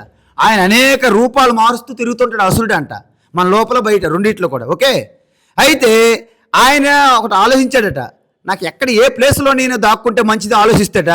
ఆ రోజు బియ్యంలో దాక్కున్నాడంట. ఎందుకంటే వీళ్ళందరూ బాగా ఆకలితో ఉన్నారు, ఆకలి సూర్యుల్లాగా ఉన్నారు వీళ్ళందరూ. వీళ్ళు ఎలాగైనా తింటారు కాబట్టి వీళ్ళకి ఎలాగా నేను ఇబ్బంది పెట్టడానికి సులభం అవుతుందని బియ్యంలో దాక్కున్నాడంట. అందువలన ఆ రోజు మా గురువులు ఏం చెప్పారంటే, మీరు ఆ రోజు అన్నం తినకండి. చూసారా, రేపు ఆయన శక్తి లేదు, ఈరోజే దాక్కోవడానికి. ఒక్కరోజే 24 గంటలు టైం ఇచ్చారు ఆయనకి. 24 ఎక్కడ దాక్కోవాలి? అన్నంలో దాక్కోండి. అందువల్ల ఈవేళ అన్నం తిన్నాం, ఉపవాసం. చూసారా, అర్థమవుతుందా? కాబట్టి మన అన్నంలో ఎందుకు దాక్కున్నాడో మీరు అడగండి. అన్నం బాగా ఒకటే బ్యాటింగ్ మీరు కొట్టారనుకోండి, మీకు నిద్ర వస్తుంది. అంతే, దాని తమో గుణం. అర్థమైందా? అదేవిధంగా మనము ఎప్పుడైతే అన్నం తిని కోరికలు పెంచుకొని రాగద్వేషంతో ఉంటామో అది రజోగుణం. ఇది అంటే తమో గుణము రజోగుణం రెండు కలిపి మురా అని చెప్పాను కదా. అందువల్ల ఈరోజు ఏం చెప్పారంటే, పడుకుంటే తమో గుణము, అన్నం తింటే రజోగుణము. సో ఈ రెండు కూడా ఆ రోజు బంద్ చేస్తారనమాట. అందుకే ఉపవాసం ఉంటారు, జాగరణ ఉంటారు. మరి జాగరణ నుండి ఉపవాసం ఉండి సినిమాలు వేసుకుంటారా? సినిమాలు కాదు, ఈశ్వరుని స్మరించాలి, చింతనం చెయ్యాలి. సతతం కీర్తయంతో మాం అని చెప్పారు గీతలో. అంటే ఆ రోజు నన్ను ఏదో ఒక రకంగా స్మరించండి, పూజించండి, భజన చెయ్యండి అని చెప్పారు. ఓకేనా? సో ఈ విధంగా చేస్తే అప్పుడేమవుతుంది? సర్వధర్మాన్ పరిత్యజ్య మామేకం శరణం వ్రజ అహం త్వా సర్వ పాపేభ్యః మోక్ష ఇష్యామి మా శుచః. చూసారా, అప్పుడు గనక ఈరోజు మీరు ఎటువంటి సకల ప్రాణుల యందు ప్రేమతో అహింసాభావంతో అంతర్యామిగా సర్వే పరమాత్మగా మీరు గుర్తించి మీరు నిజంగా ఈ వైకుంఠ ఏకాదశి రోజు మీరు గడిపితే అప్పుడు మీకు సాక్షాత్తు మీలోనే ఈశ్వరుడు దర్శనమిస్తారు ఈరోజు ఖచ్చితంగా. అది ఆల్రెడీ చెప్పారు. ఎందుకు? అపి చేసుదురాచార భజతే మామనన్యభాక్ సాధురేవ సమంతవ్య సమ్యక్ వ్యవసితో హి సహ క్షిప్రం భవతి ధర్మాత్మా సస్వశాంతిం నిగచ్చతి కౌంతేయ ప్రతిజానీహి నమే భక్త ప్రణశ్యతి చెప్పారు. కాబట్టి మనము మనం ఈ మానవ శరీరం పొందిన తర్వాత ఎన్నో తప్పొప్పులు చేశాం, ఎన్నో చెడు పనులు తెలుసో తెలియకో చేసుంటాం. ఈ జన్మతోనే కాదంట, ఇంతకుముందు కూడా అజ్ఞానం వలన నేను అనేక జన్మలు పొందినానని భ్రమ ఉన్నది కదా మనకి, దాన్నే సంసారం కదా. కాబట్టి పునరభిజనన పునర్మరణం చెప్పారు కదా, 84 లక్షల రకాలని చెప్పు ఉన్నారు కదా కొంతమంది. సో ఇన్ని జరిగా కూడా మానవ జన్మ అనేది దుర్లభం. అంటే ఈ చక్రం ఏదైతే సర్కస్ ఉంటుంది కదా మనకి, సర్కస్ ప్యారడైజ్లో సర్కస్ పెడతారు, ఎన్టీఆర్ గార్డెన్, ఎల్బీ స్టేడియంలో పెద్ద సర్కస్ పెడతారు, జైంట్ వీల్, రంగులు రాట్నం, అవునా ఏంటంటారమ్మా? మీరు వెళ్ళి దాంట్లో కూర్చున్నారు టికెట్ తీసుకొని, ఇలా పైకి వెళ్ళేటప్పుడు పై నుండి తల కిందకి మీరు పైకి ఉన్నారు, అప్పుడు కరెంట్ పవర్ పోయింది, మీ పరిస్థితి ఏంటి? ఇది అలాంటి పరిస్థితే, మనం ఇటు కూడా మధ్యన ఉన్నాం. కాబట్టి మనము కిందకో పైకో ఏదో ఒకటి తేలిపోవాలి. కాబట్టి తేలిపోవాలంటే ఈ యొక్క సంసార మరణము జననం అనే చక్రం నుంచి బయటపడాలి. అయితే ఏంటి, ఎప్పుడైతే ఒక్క క్షణంలో మీరు నిర్ణయం తీసుకొని అపి చేచ్చు దురాచార, మీరు ఎన్ని పాపాలు చేసినా అపి చేదసి పాపేభ్య సర్వేభ్య పాపకృత్తమ, పాపాల్లో మీరు డాక్టరేట్లు పొందినప్పటికీ, పాపాల్లో దేంట్లో పాపాల్లో మీరు డాక్టరేట్లు పొందినప్పటికీ ఒక్కసారి విడిచిపెట్టేసి పూర్తిగా ఆ ఈశ్వర చింతనలో కనుక మీరు ఉండగలిగితే క్షిప్రం భవతి ధర్మాత్మ, మీరు వెంటనే ధర్మాత్మలుగా మారిపోతారంట. మిమ్మల్ని ఒక సాధువు మహాత్ములుగా స్వీకరిస్తానని సాక్షాత్ పరమాత్మ చెప్పారు గీతలో. అంటే చూడండి, ఇప్పుడు మనము బంగాళదుంపలు కేజీ 65 రూపాయలు తెచ్చాం, బాగా ఉడకబెట్టారు నీళ్ళు పోసి, ఒక బంగాళదుంపలు తీసుకున్న అమ్మగారు చేతులు పెట్టుకున్నారు, చెయ్యి కాలిపోతుంది. తను ఏమనుకున్నా అంటే చెయ్యి కాలుతుంది కదా, పోనీ బంగాళదుంప కింద పడేస్తామంటే బంగాళదుంప రేటు ఎక్కువ, అప్పుడు అలా పట్టుకుని చెయ్యి కాలిపోతుంది. లాస్ట్కి అమ్మగారికి ఏమైందంటే సరేలే పోతే 65 కాదు 100 రూపాయలు అని కొనుక్కోవచ్చు, కానీ చెయ్యి కాలిపోతే అప్పుడు వదిలేశారండి బంగాళదుంప. అర్థమైందా? కాబట్టి ఈ సంసారం కూడా అలాంటిదే, అంత వదలడానికి వీలు పడదు. కానీ చివరికి మీకు అర్థమైంది ఏంటి, 5 ఎలిమెంట్స్లో కలిసిపోతుంది. కాబట్టి పంచభూతాల్లో కలిసిపోయే ముందు మనం మేల్కోవాలి. ఎందుకు? ప్రకాశం ఉన్నప్పుడే అన్నీ చక్కబరుచుకోవాలి, అంధకారంలో మనము ఏమీ చెయ్యలేము. అందువలన శరీర అవయవాలు ఆరోగ్యం ఉన్నప్పుడే తపస్సు, ధ్యానము, జ్ఞానము, భక్తు, యోగము, యాగము, పూజ, తపస్సు, సాధన, తీర్థయాత్రలు, వ్రతాలు, సత్యనారాయణ వ్రతము, దేవి నవరాత్రులు, గణేష్ చతుర్థి, విజయదశమి అన్నీ ఎందుకు చేయాలి? ఇది మనకు సంస్కారవంతమైనటువంటి ఒక సాంప్రదాయం. అందుకే మనకి ఇన్ని పండుగలు పెట్టారు. మనము వ్యక్తిగతం కాదు, యావత్తు మనకు భూమండలం అంతా కూడా మన కుటుంబం. అదే ఇతర దేశాలు, ఇతర సంప్రదాయాలు ఏంటి తెలుసా, వాళ్ళు ఈ ప్రపంచాన్ని కుటుంబంగా పరిగణించరు. ఈ ప్రకృతిని అంతా మేము సాధిస్తాము, వాడు వెళ్తాడు ఎవరెస్ట్ మీదకి, ఎవరెస్ట్ నేను ఎక్కాను అంటాడు. అది మన వాళ్ళు ఎవరైనా ఎవరెస్ట్ వెళ్తే అక్కడ జెండా పది నమస్కారం పెడతారు, వాళ్ళు నేను తొక్కాను అంటాడు. మేము ప్రకృతి మీద విజయం సాధించామంటారు వాళ్ళు, మనం ప్రకృతికి పూజిస్తాం. ఏ దేశమైనా సరే ఆ దేశానికి ఒక తల్లిగా ఎవరైనా పోలుస్తారా చెప్పండి, మీరు పోలుస్తారా? కానీ మన దేశము మనకు తల్లి, భారత్ మాతాకి వందే. చూసారా? అందుకే ఆ రోజు బ్రిటిష్ వాళ్ళు కూడా వందే మాత్రం అంటే భయం వాళ్ళకి, ప్రతి ఒక్కరు కూడా ఆ రోజు చూడండి. కాబట్టి ఇప్పుడు భారతదేశముకి ఈరోజు ప్రపంచములో మనిషి అసలు ఈ ప్రపంచమంతా బట్ట కట్టుకోని రోజుల్లో, బొట్టు పెట్టుకొని బట్ట పెట్టుకొని కనీసం ఎటువంటి నాగరికత తెలియని రోజుల్లో భారతదేశంలో అత్యంత అభివృద్ధి చెంది నాగరికతతో విరాజిల్లుతున్నటువంటి ఈ భారతదేశం అనమాట. అందుకే ప్రపంచం నలుమూలల నుండి కూడా ఈ భారతదేశం వచ్చి విద్యా జ్ఞానాన్ని ఆర్జించేవాళ్ళు. అలా నలంద యూనివర్సిటీ, తక్షశిల, విక్రమశిల, పెద్ద పెద్ద యూనివర్సిటీస్. ఈరోజు మన పిల్లలు కేంబ్రిడ్జ్, ఆక్స్ఫర్డ్, హార్వర్డ్ యూనివర్సిటీకి వెళ్ళి ఏం తెలుసుకోండి తెలుసా?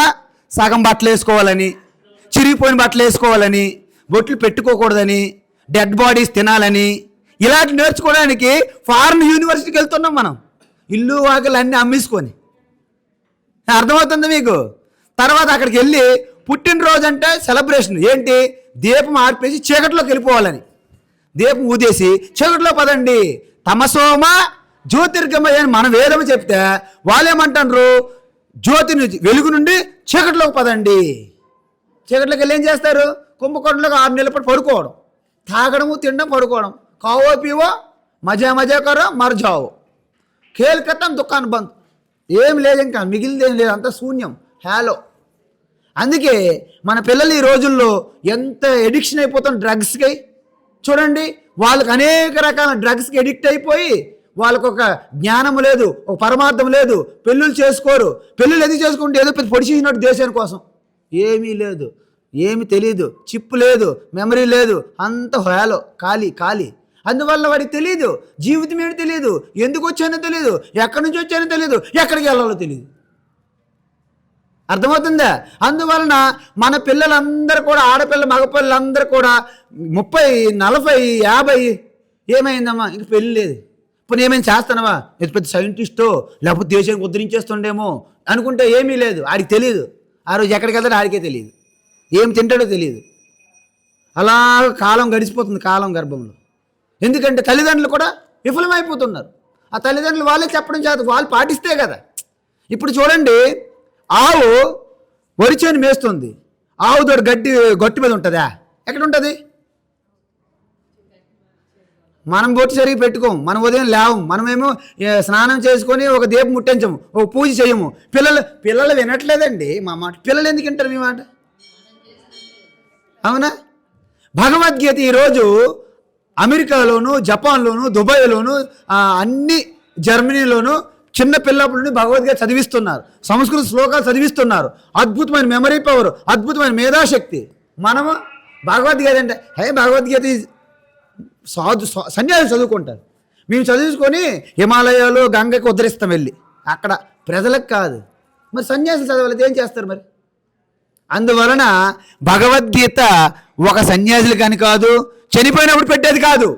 ప్రతి మనిషికి కూడా అది ఒక డిస్క్రిప్షను, ఒక ఇన్స్క్రిప్షను, ఒక జీవితానికి ఒక మాన్యువల్ లాంటిది. అందువలన మీరు చెప్పండి, ఈరోజు ఒక వస్తువు కొనండి, మార్కెట్కి వెళ్ళి ఒక చిన్న ఆట బొమ్మ, ఒక చిన్న వాచ్, ఒక చిన్న ఫోన్, ఏదైనా ఒక ఎలక్ట్రానిక్ వస్తువు కొంటే దాన్ని ఎలాగా ఆపరేట్ చేయాలనేది ఒక బుక్ ఇస్తున్నాడా? ఏంటది? మాన్యువల్. మరి ఆ మాన్యువల్ లేకపోతే చిన్న బొమ్మ నడపలేవు కదా. మరి ఇంత పెద్ద బొమ్మ పెట్టుకొని దీన్ని నడపడానికి మాన్యువల్ ఉండాలా వద్దా? ఏంటి ఆ మాన్యువల్? మరి భగవద్గీత మీరు పారిపోతారంటే మరి మీ మాన్యువల్ ఎప్పుడు చెప్తారు ఎవరు? భగవద్గీత మీరు వింటే కదా ఎప్పుడు. భగవద్గీత మాకు సంబంధం లేదని బాబు అన్నట్టు మీరు చేతులు ఎత్తిస్తున్నారు. భగవద్గీత అనేది మొత్తం సకల శాస్త్రాల సారం. మీకు అర్థమవుతుందా? అసలు సనాతన ధర్మంలో ఏ శాస్త్రం కానీ భగవద్గీత కంటే సమానం కాదు. మీరు చెప్పండి, ఏ శాస్త్రంకైనా జయంతి ఉత్సవం ఉన్నదా? చెప్పండి, ఉన్నదా? మరి భగవద్గీత జయంతి ఎందుకు చేస్తున్నా చెప్పండి?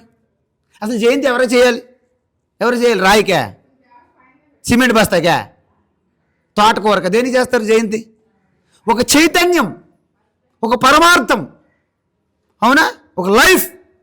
అంటే Bhagavad Gita is a living consciousness, అంటే చైతన్య పురుష, సాక్షాత్ శ్రీకృష్ణ పరమాత్మ భగవద్గీత. అందువల్ల గీత వేరు, శ్రీకృష్ణ వేరు, భ్రమ తీసేయండి. ఫస్ట్ ఆఫ్ ఆల్ శ్రీకృష్ణుడు ఎక్కడో దేవుడు అని అనకండి. కొంతమంది భ్రమ సంఘాలు ఉన్నాయి, వాళ్ళు ఏమంటారంటే శ్రీకృష్ణుడు అంటే సంబంధం లేదు గీతకు అంటారు కూడా కొంతమంది. వాళ్ళు బ్రహ్మకుమారీస్ అని ఉంటారు కొంతమంది. బ్రహ్మకుమారీస్ ఏంటి? బ్రహ్మకుమారీస్ కాదు, బ్రహ్మకుమారీస్ అన్నాను నేను, గుర్తుపెట్టుకోండి. నేను బ్రహ్మకుమారీస్ నేను అనట్లేదు, బ్రహ్మకుమారీస్. ఓకే, వాళ్ళు ఏమంటారంటే శ్రీకృష్ణుడు వేరు, గీత వేరు అంటారు. మీకు అర్థమవుతుందా? కాబట్టి అలాంటి భ్రమంలోకి మీరు వెళ్ళకండి. కాబట్టి మనకి శ్రీకృష్ణ పరమాత్మ బాల్యంలో బృందావనంలో ఉండేటప్పుడు రాధాకృష్ణగా ఉండేవారు, అవునా కాదా? అంటే రాధాకృష్ణ అంటే హరి సుందర నంద ముకుంద హరి నారాయణ హరిహో, హరి సుందర నంద ముకుంద హరి నారాయణ హరిహో, హరి కేశవ హరి గోవింద హరి నారాయణ హరిహో, హరి కేశవ హరి గోవింద హరి నారాయణ హరిహో, వనమాలి మురళీధారి వనమాలి మురళీధారి గోవర్ధన గిరివరధారి, వనమాలి మురళీధారి గోవర్ధన గిరివరధారి, నిత నిత కర్మాకన చోరి గోపీ మనహారి. అంటే అర్థం ఏంటి? మీకు అర్థమవుతుందా? అంటే వనమాలి ధరించినటువంటి ఆ కృష్ణ గోవర్ధన గిరిధారి. చూసారా మీకు? వనమాలి మురళీధారి గోవర్ధన గిరివరధారి. గోవర్ధన పూజ ఎప్పుడు పెట్టారు తెలుసా? సాక్షాత్ కృష్ణ దాన్ని కనిపెట్టారు, గోవర్ధన పూజ. మనం ప్రతిసారి జన్మాష్టమి తర్వాత గోవర్ధన పూజ చేస్తాం. ఎందుకు చేస్తామో ఎవరికి తెలియదు. సాక్షాత్ శ్రీకృష్ణ పరమాత్మ దాన్ని కనిపెట్టారు. ఎందుకు? అంతవరకు వ్రజ ప్రజలందరూ కూడా ఇంద్రునికి భయపడి చేసేవాళ్ళు పూజ. వాస్తవానికి ఇంద్రుడికి పూజ చేసేవారు కాదు, భయానికి చేసేవాళ్ళు. భయాన్ని పూజ చేయడం వల్ల ఎటువంటి మూల్యం లేదు, దానికి వాల్యూ లేదు, విలువ లేదు. కాబట్టి కృష్ణ పరమాత్మ ఇది తప్పు అని తెలుసుకొని మీరు ఇంద్రునికి భయపడిన పని లేదు, ఇంద్రుని పూజ మనం చేయొద్దు. మరి దేని చేయాలి? గోవర్ధన చేద్దాం. అప్పుడు ఎందుకు చేయాలి? గోవర్ధనుడు మనకు అన్ని ఫలాలు, వృక్ష సంపద, కట్టెలు, తర్వాత గ్రాసు, మన ఆవులకి అన్నిటికి దానా అన్నిటికి వస్తుంది కదా గోవర్ధన. కాబట్టి గోవర్ధన పూజ చేశారు. ఎందుకు చేశారు? భయముతో కాదు, ప్రేమతో, ప్రీతితో చేశారు. తేషాం సతతయుక్తానా భజత ప్రీతిపూర్వకం దదామి బుద్ధియోగం తం ఏన మాముపయాంతి తే. చూసారా? ప్రీతితో, ప్రేమతో ఎవరైతే పరమాత్మకి మీరు పూజ చేస్తారో వారికి అద్భుతమైన బుద్ధి జ్ఞానం నీకు అందిస్తాను అని చెప్పారు. జ్ఞానం ద్వారా మోక్షం పొందుతారు అని చెప్పారు. కాబట్టి ఈ విధంగా గోవర్ధన పూజ.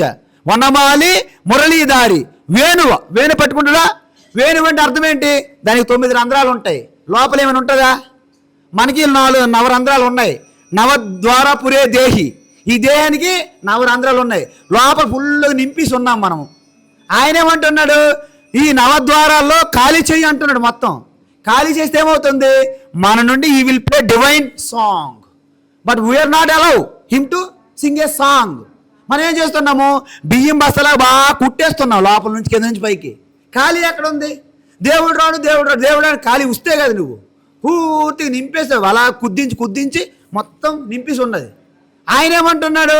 ఈ వేణువులా ఖాళీ చెయ్యి అంటున్నాడు. మీరేమంటున్నారు? మేము ఫుల్ చేస్తాం అంటున్నారు. ఒకడు అన్నాడు, మొన్న వచ్చాడు ఒక అతను, ఫుల్ తాగి వచ్చాడు. ఏమయ్యాను? మానేసావా? మానేశాను. ఏం మానేసావు? ఫుల్ తాగడం మానేసాను, ఆఫ్ తాగుతున్నాను నిన్నటి నుంచి అన్నాడంట. ఫుల్ మానేసాడు, ఆఫ్ తాగుతున్నాడంట. అలాగంటే మనం ఏం చేస్తున్నాము? ఈ యొక్క మురళి వేణువు ఖాళీ చేస్తే దాని నుంచి కృష్ణ పరమాత్మ పాడుతాడా? మరి మన నవద్వారాలు ఇది ఒక వేణువే కదా. మరి మనలో పాడాలంటే ఖాళీ చేస్తాను రావులు ఎవరు చేయట్లేదు. అన్నీ దాచి పెట్టుకుంటాను, బియ్యం బస్తాలాగా, ఉలవల బస్తాలాగా. ఆయన రాడంటే ఎక్కడ వస్తాడు? రాడు. కాబట్టి ఈ వేణువులాగా ఉండాలి. ప్రేమతో, ప్రీతితో గోవర్ధన గిరి పూజ చేసినట్టు ఈశ్వరుని ఆరాధన చెయ్యాలి. ఆ తర్వాత ఏమవుతుంది? నిత కరమాకన చోరి గోపి మనహారి. చూసారా?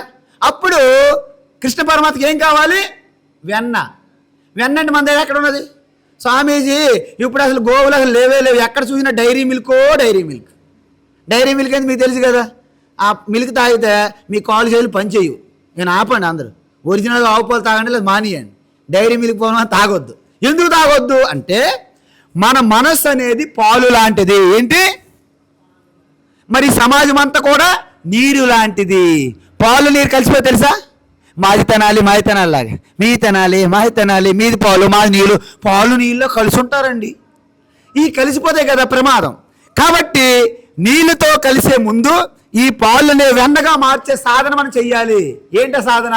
నిత్య నిరంతరం శ్రవణ మన నిధిధ్యాసనం, శ్రవణం కీర్తనం విష్ణు, స్మరణం పాదసేవనం, అర్చనం వందనం దాస్యం, శక్యమాత్మ నివేదనం. ఇవి చేయడం వలన మీ యొక్క పాలుగా ఉన్న మనస్సు వెన్నగా మారుతుంది. మరి శరీరం అనే కుండలో ఉన్న వెన్న మనసు కదా. మరి దాన్ని తినాలని ఎవరు వస్తారు? మరి ఆయన వచ్చి ఎలా తింటాడని మామూలు ఆయన చాలా చిలిపి కదా. ఇలా కుండ పగలగొట్టి తింటాడు కదా. అంటే ఈ శరీరం అనే కుండను పగలగొట్టి మనసు అనే వెన్నను తినాలంటే మీరు ఆ విధంగా సిద్ధపడి ఉండాలి.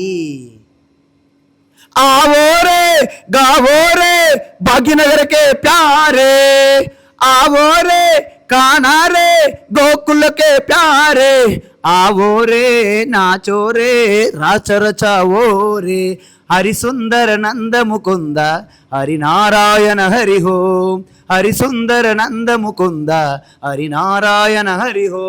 అర్థమైందా? ఈ భజనలో అంత తత్వం ఉంటుంది, పురాణాల్లో అంత తత్వం ఉంటుంది.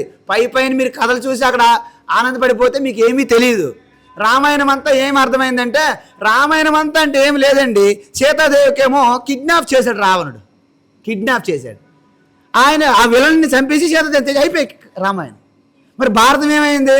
భారతం ఏమైంది? ఇట్ జస్ట్ ఒక రేప్ కేస్, రేప్ కేస్ అనమాట. మహాభారతం ఏంటి? Rape case. రామాయణం పెడితే కిడ్నాప్ కేస్. ఈ రెండు కేసులే తెలుసు మనకేం తెలియదు. రామాయణ భారతంలో ఒక్కొక్క పాత్ర ఇంత తత్వం ఉంటుంది. రామ అంటే ఏంటి, దశరథ అంటే ఏంటి, అసలు అయోధ్య అంటే అర్థం ఏమిటి, సుగ్రీవ్ అంటే ఏంటి, వాలి అంటే ఏంటి, రావణుడు ఏంటి, విభీషణుడు ఏంటి, సుమిత్ర ఏంటి, కైకే, ప్రతి పాత్ర కూడా ఒక్కొక్క తత్వంతో ముడిపడి ఉన్నది. అందుకే రామాయణము ఎన్ని శ్లోకాలు? 24,000 శ్లోకాలు. అంటే గాయత్రి మంత్రం ఎన్ని అక్షరాలు? 24 అక్షరాలు. 24 అక్షరాల గాయత్రి మంత్రము 3 వేదములకి, వేదాలంతటికీ ప్రతీక. అలాంటి గాయత్రి మంత్రాన్ని పోలినట్టుగా 24,000 శ్లోకాలతో వాల్మీకి మహర్షి సాక్షాత్ వేదతత్వాన్ని అందించారు. అంటే ఒక మనిషి ఎలా ఉండాలి, తల్లిదండ్రులతో ఎటువంటి ధర్మంగా ఉండాలి, అన్నదమ్ములతో ఎలా ఉండాలి, భార్య పత్నితో ఎలా ఉండాలి, సమాజంతో ఎలా ఉండాలి, బంధువులతో ఎలా ఉండాలి, గురువుతో ఎలా ఉండాలి, ఓ పాలకుడు ఎలా ఉండాలి, ఎటువంటి సమయంలోనైనా సరే ఎలా స్థితప్రజ్ఞుడిగా ఉండాలనేది రామాయణం చెబుతోంది. ముందు రోజు శ్రీరామచంద్రుడికి అన్నారంట, రేపు నీకు పట్టాభిషేకం అన్నారు. Okay, thank you. తర్వాత నైట్ వచ్చి రేపు నువ్వు అడవులకు వెళ్ళి 14 సంవత్సరాలు. Okay, thank you. ఈ విధంగా మీరు ఎవరైనా చెప్పగలరా? మీకేం లాటరీ వచ్చింది 10 లక్షలమ్మా, రేపు వచ్చి మీది కాదు మీ పక్కింటి షాక్, ఏదో మీకు వచ్చేసినట్టు, మీ సంపాదించినట్టు, మీకు ఎవరో చెప్పారు మీకు వచ్చిందని, అది రాలేదని చాలామంది బాధపడిపోతున్నారు. ఒక అతనికేమో ఇన్కమ్ ట్యాక్స్ వచ్చారంట, ఈరోజు వస్తారు కదా, రాత్రి మనకి ఇంట్లో దొంగలు పడ్డారంట, ఈరోజు ఇన్కమ్ ట్యాక్స్ వచ్చారంట, అది ఆనందపడుతున్నాడు, అమ్మయ్యా ఫోన్లే, రాత్రి దొంగలు కొట్టుకెళ్ళి ఇన్కమ్ ఏం చేయరు కాబట్టి, అదే డబ్బులుంటే భయం. సో మనం ఎలాగుంటామంటే సమాజంలో అంత ఆధారపడతాం, మనం ఎప్పుడు గ్రోత్ అవ్వట్లేదు, వృద్ధి చెందట్లేదు. ఎందుకు? పక్క వాళ్ళ మీద మనం ఆధారపడతాం. అందుకే భగవద్గీత ఏం చెప్తుంది? నీకు నువ్వే పోటీ, నీకు పోటీ సృష్టిలో ఎవరు లేరు. ఎందుకు లేరు మీరు చెప్పండి. మన పిల్లలకు అదే చెప్పాలి మీరు, వాళ్ళంతా వాళ్ళకే పోటీగా మనం నేర్పించాలి. ఇప్పుడున్న కార్పొరేట్ స్కూల్స్ ఏంటి తెలుసా? పక్క స్టూడెంట్తో పోటీ పెడుతుంటారు, వాళ్ళిద్దరి మధ్య ద్వేషాలు పెరుగుతాయి, ఒకరి మీద కోపాలు రగిలిపోతుంటారు. వాళ్ళు వెళ్ళేటప్పుడు ఎగ్జామ్లో అడిగి జ్వరం వస్తే బాగుంది అనుకోండి, డీప్ వెళ్ళాడు. ఎందుకు? అది బాగా రాయకూడదు, అలా ఉండకూడదు. ఎవరికి వారు పోటీ. ఈ వేళ నుంచి రాత్రికి నువ్వేం నేర్చుకున్నావు, ఈ రోజు నుంచి రేపు ఏం నేర్చుకున్నావు, నీలో ఎటువంటి పెరుగుదల, ఎటువంటి వృద్ధి, what is the growth, what is the development, అలా ఉండాలి పోటీ. అందుకే కర్మణ్యేవాధికారస్తే మా ఫలేషు కదాచన మా కర్మ ఫలయే తుర్భూహు మా తే సంగోస్త్వ కర్మని. మీ అందరూ కూడా మీ బాధ్యత నిర్వర్తించండి. మీ బాధ్యత నిర్వర్తించడం అనేది పూజగా భావన చేయండి. Work is worship. ఎప్పుడు మీరు చేసే పనిలోను కూడా దేవుణ్ణి చొప్పిస్తే అది యోగం అయిపోతుంది, లేకపోతే భోగం అయిపోతుంది. స్వామీజీ యోగం అయితే భోగం అయితే అనొచ్చా? లేదు, మీరు అనండి. అంటారా? అనరా? భయపడుతున్నారు కాదు. భోగం వల్ల ప్రమాదం ఏంటంటే రోగం వస్తే తర్వాత అని అర్థం. భోగే రోగ భయం కులే చ్యుతి భయం విత్తే నృపాలాద్ భయం మానే దైన్య భయం బలే రిపు భయం రూపే జరాయా భయం శాస్త్రే వాది భయం గుణే కల భయం కాయాకృతాంతాద్ భయం సర్వం వస్తు భయాన్వితం భువి నృణాం వైరాగ్యమేవ అభయం. చూసారా, ఈ అమ్మగారు చివరికి ఇదంతా, ఈ ప్రపంచం అంతా ఒకటి మట్టి బొమ్మలు అనవసరంగా అజ్ఞానంతో కొట్టుకుంటున్నారు. కాబట్టి ఆవిడికి వైరాగ్యం కలగడం వల్లే కదా అభయస్థితి అయినటువంటి సన్యాసం తీసుకున్నారు. మీరందరూ కూడా ఈ యొక్క వైరాగ్య స్థితి మీకు తెలియాలి. ఇంట్లోనే మీరు ఉంటారు, ఇంటికి మీరు ట్రస్టీలుగా ఉండాలి, వానర్గా కాదు. ఎలా ఉండాలి? ఇంటికి ట్రస్టీలుగా ఉండాలి. You can use but you cannot own, because you are not a owner of this world, this universe. ఈ జగతి మీరు ఓనర్లు కాదు. ఇదంతా మీకు ఒక ప్లే, ఒక క్యారెక్టర్ ఇచ్చారు ఒక సినిమాలో ప్లే చేయడానికి. అంతేగాని సినిమా అంతా అలా అనకూడదు. మీకు చిన్న క్యారెక్టర్ అంతే. మనకి ఈ క్యారెక్టర్లో మనం చిన్న చిన్న క్యారెక్టర్లు ప్లే చేస్తున్నాం. కాబట్టి ఇంకా ఆలస్యం చేయకుండా ఈ కార్యక్రమం, అద్భుతమైన కార్యక్రమంలో మీరు పాల్గొన్నందుకు మీరు అందరూ ధన్యులు. ఇదే విధంగా ఈ రామాలయ క్షేత్రంలో ప్రతిరోజు అమ్మగారు భగవద్గీత చెప్తారు. నేను ఈ మధ్య భగవద్గీత పుస్తకం రాయడం జరిగింది. ఎందుకంటే భగవద్గీత అనేక వ్యాఖ్యలు ఉంటాయి, మీరు చూసుంటారు అనేక భగవద్గీత బుక్స్. కానీ ఇంత పెద్ద పెద్ద బుక్కులు పట్టుకోవడం వలన ఎవరు పూర్తిగా దాన్ని అధ్యయనం చేయరు. దానిలో ఉన్న తత్వం మనకు అర్థం కాదు. ఒక కొంచెం అర్థమైనా మన జీవితంలో పెట్టుకోలేదు. నేను భగవద్గీత చదివాను. భగవద్గీత పని భగవద్గీతే, నా పని నాదే, నా సంసారం నాదే, భగవద్గీత అలా ఉంటారనమాట. అంటే చూడండి, నెయ్యి నీరు కలవకంట అలా సెపరేట్ ఉంటాం మనం. అలా కాకుండా ప్రతి ఒక్కరికి, ప్రతి చిన్నవాళ్ళ నుండి పెద్దవాళ్ళ వరకు, ఆడపిల్లలు, మగపిల్లలు, ముసలి వాళ్ళు, పెద్ద ఫార్మర్స్ కానీ ఎవరికి కూడా ఎటువంటి శాస్త్ర జ్ఞానం లేకపోయినా సరళంగా, సులభంగా, స్పష్టంగా, సింపుల్ భాషలో భగవద్గీత అర్థం చేసుకొని చదవడానికి సులభంగా ఉండే రీతిలో మనం భగవద్గీత బుక్ రాయడం జరిగింది. ఆ బుక్కు మొన్న భగవద్గీత జయంతి, ఇంతకుముందు అదే చెప్పాను, ఏ శాస్త్రానికి లేనిది భగవద్గీత జయంతి ఎందుకు ఉందంటే అది కేవలము గ్రంథం కాదు, అది కేవలము పుస్తకం కాదు, అది కేవలము ఒక చైతన్య స్వరూపం కాబట్టే దానికి జయంతి ఉంది. కాబట్టి భగవద్గీతకి ఎన్ని వేల సంవత్సరాలైనా, ఎన్ని లక్షల సంవత్సరాలైనా దానిలో మార్పు చేర్పులు లేవు. ఎందుకంటే సత్యం, జ్ఞానం, అనంతం బ్రహ్మ పరమాత్మ స్వరూపము, దానికి మార్పు లేదు. నజాయతే నమ్రియతే, నజాయతే మ్రియతే వా కదాచిత్, నాయం భూత్వా భవితా వా న భూయః, అజో నిత్య శాశ్వతోయం పురాణః, న హన్యతే అన్యమానే శరీరే అని చెప్పారు. కాబట్టి ఆ భగవద్గీతకి జయంతిగా జరుపుతున్నాం. అదే రోజు మన భగవద్గీత బుక్ విడుదల చేశాం. ఆ భగవద్గీత బుక్ ఉత్తరప్రదేశ్ ముఖ్యమంత్రి యోగి ఆదిత్యనాథ్ గారికి కూడా మన బుక్ ఇవ్వడం జరిగింది. ఈ బుక్ యోగి ఆదిత్యనాథ్ గారికి ఇవ్వడము జరిగింది. అయితే ఇదే మొన్న మనము దీంట్లో బుక్ పుట్టలేదమ్మా, ఓకేనా ప్రా.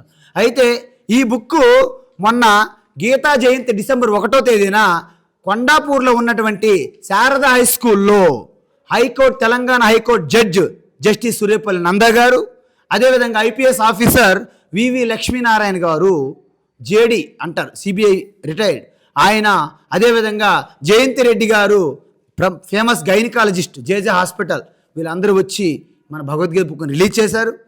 ఆ బుక్స్ అన్నీ మనకు అందుబాటులో ఉంటాయి. మీలో ఎవరికైనా భగవద్గీత బుక్ కావాలంటే ఈ అమ్మగారిని సంప్రదించండి. ఇక్కడ కూడా బుక్స్ ఉంటాయి. ప్రతిరోజు సత్సంగం జరుగుతుంటుంది. కాబట్టి ఉన్న సమయాన్ని, ఉన్న స్థానాన్ని మీరు సద్వినియోగం చేసుకొని దినదిన వృద్ధి జరిగి మీరందరూ కూడా మానవత్వం నుండి దైవత్వంలో ప్రవేశించండి. ఒక మానవుడే మాధవుడిగా మారాలంటే భగవద్గీత ఒక్కటే ప్రామాణికము, కొలమానము, ఉపాయం. ఎందుకంటే భగవద్గీత అనేది ఒక్క శ్లోకం కూడా ఒక ఉపనిషత్తు సమానం. భగవద్గీత మొత్తం ఒక్క అధ్యాయం చూడండి, 15 అధ్యాయం. ఏముంది అక్కడ? ఇతితే గుహ్యతమం శాస్త్రం ఇదముక్తం మయా నగా ఏతద్బుద్ధ్వా బుద్ధిమాన్ స్యాత్ కృతకృత్యశ్చ భారత. ఒక అధ్యాయం ఒక శాస్త్రంతో సమానం, ఒక శ్లోకం ఒక ఉపనిషత్తుతో సమానం భగవద్గీత. చివరికి మొత్తం గీతా శాస్త్రం అంతా విన్నాడు అర్జునుడు. తన డౌట్స్, ప్రశ్నలన్నీ అడిగారు. ప్రసన్నవదనంగా చెప్పిందే 10 సార్లు చెప్పారు కృష్ణ భగవాన్.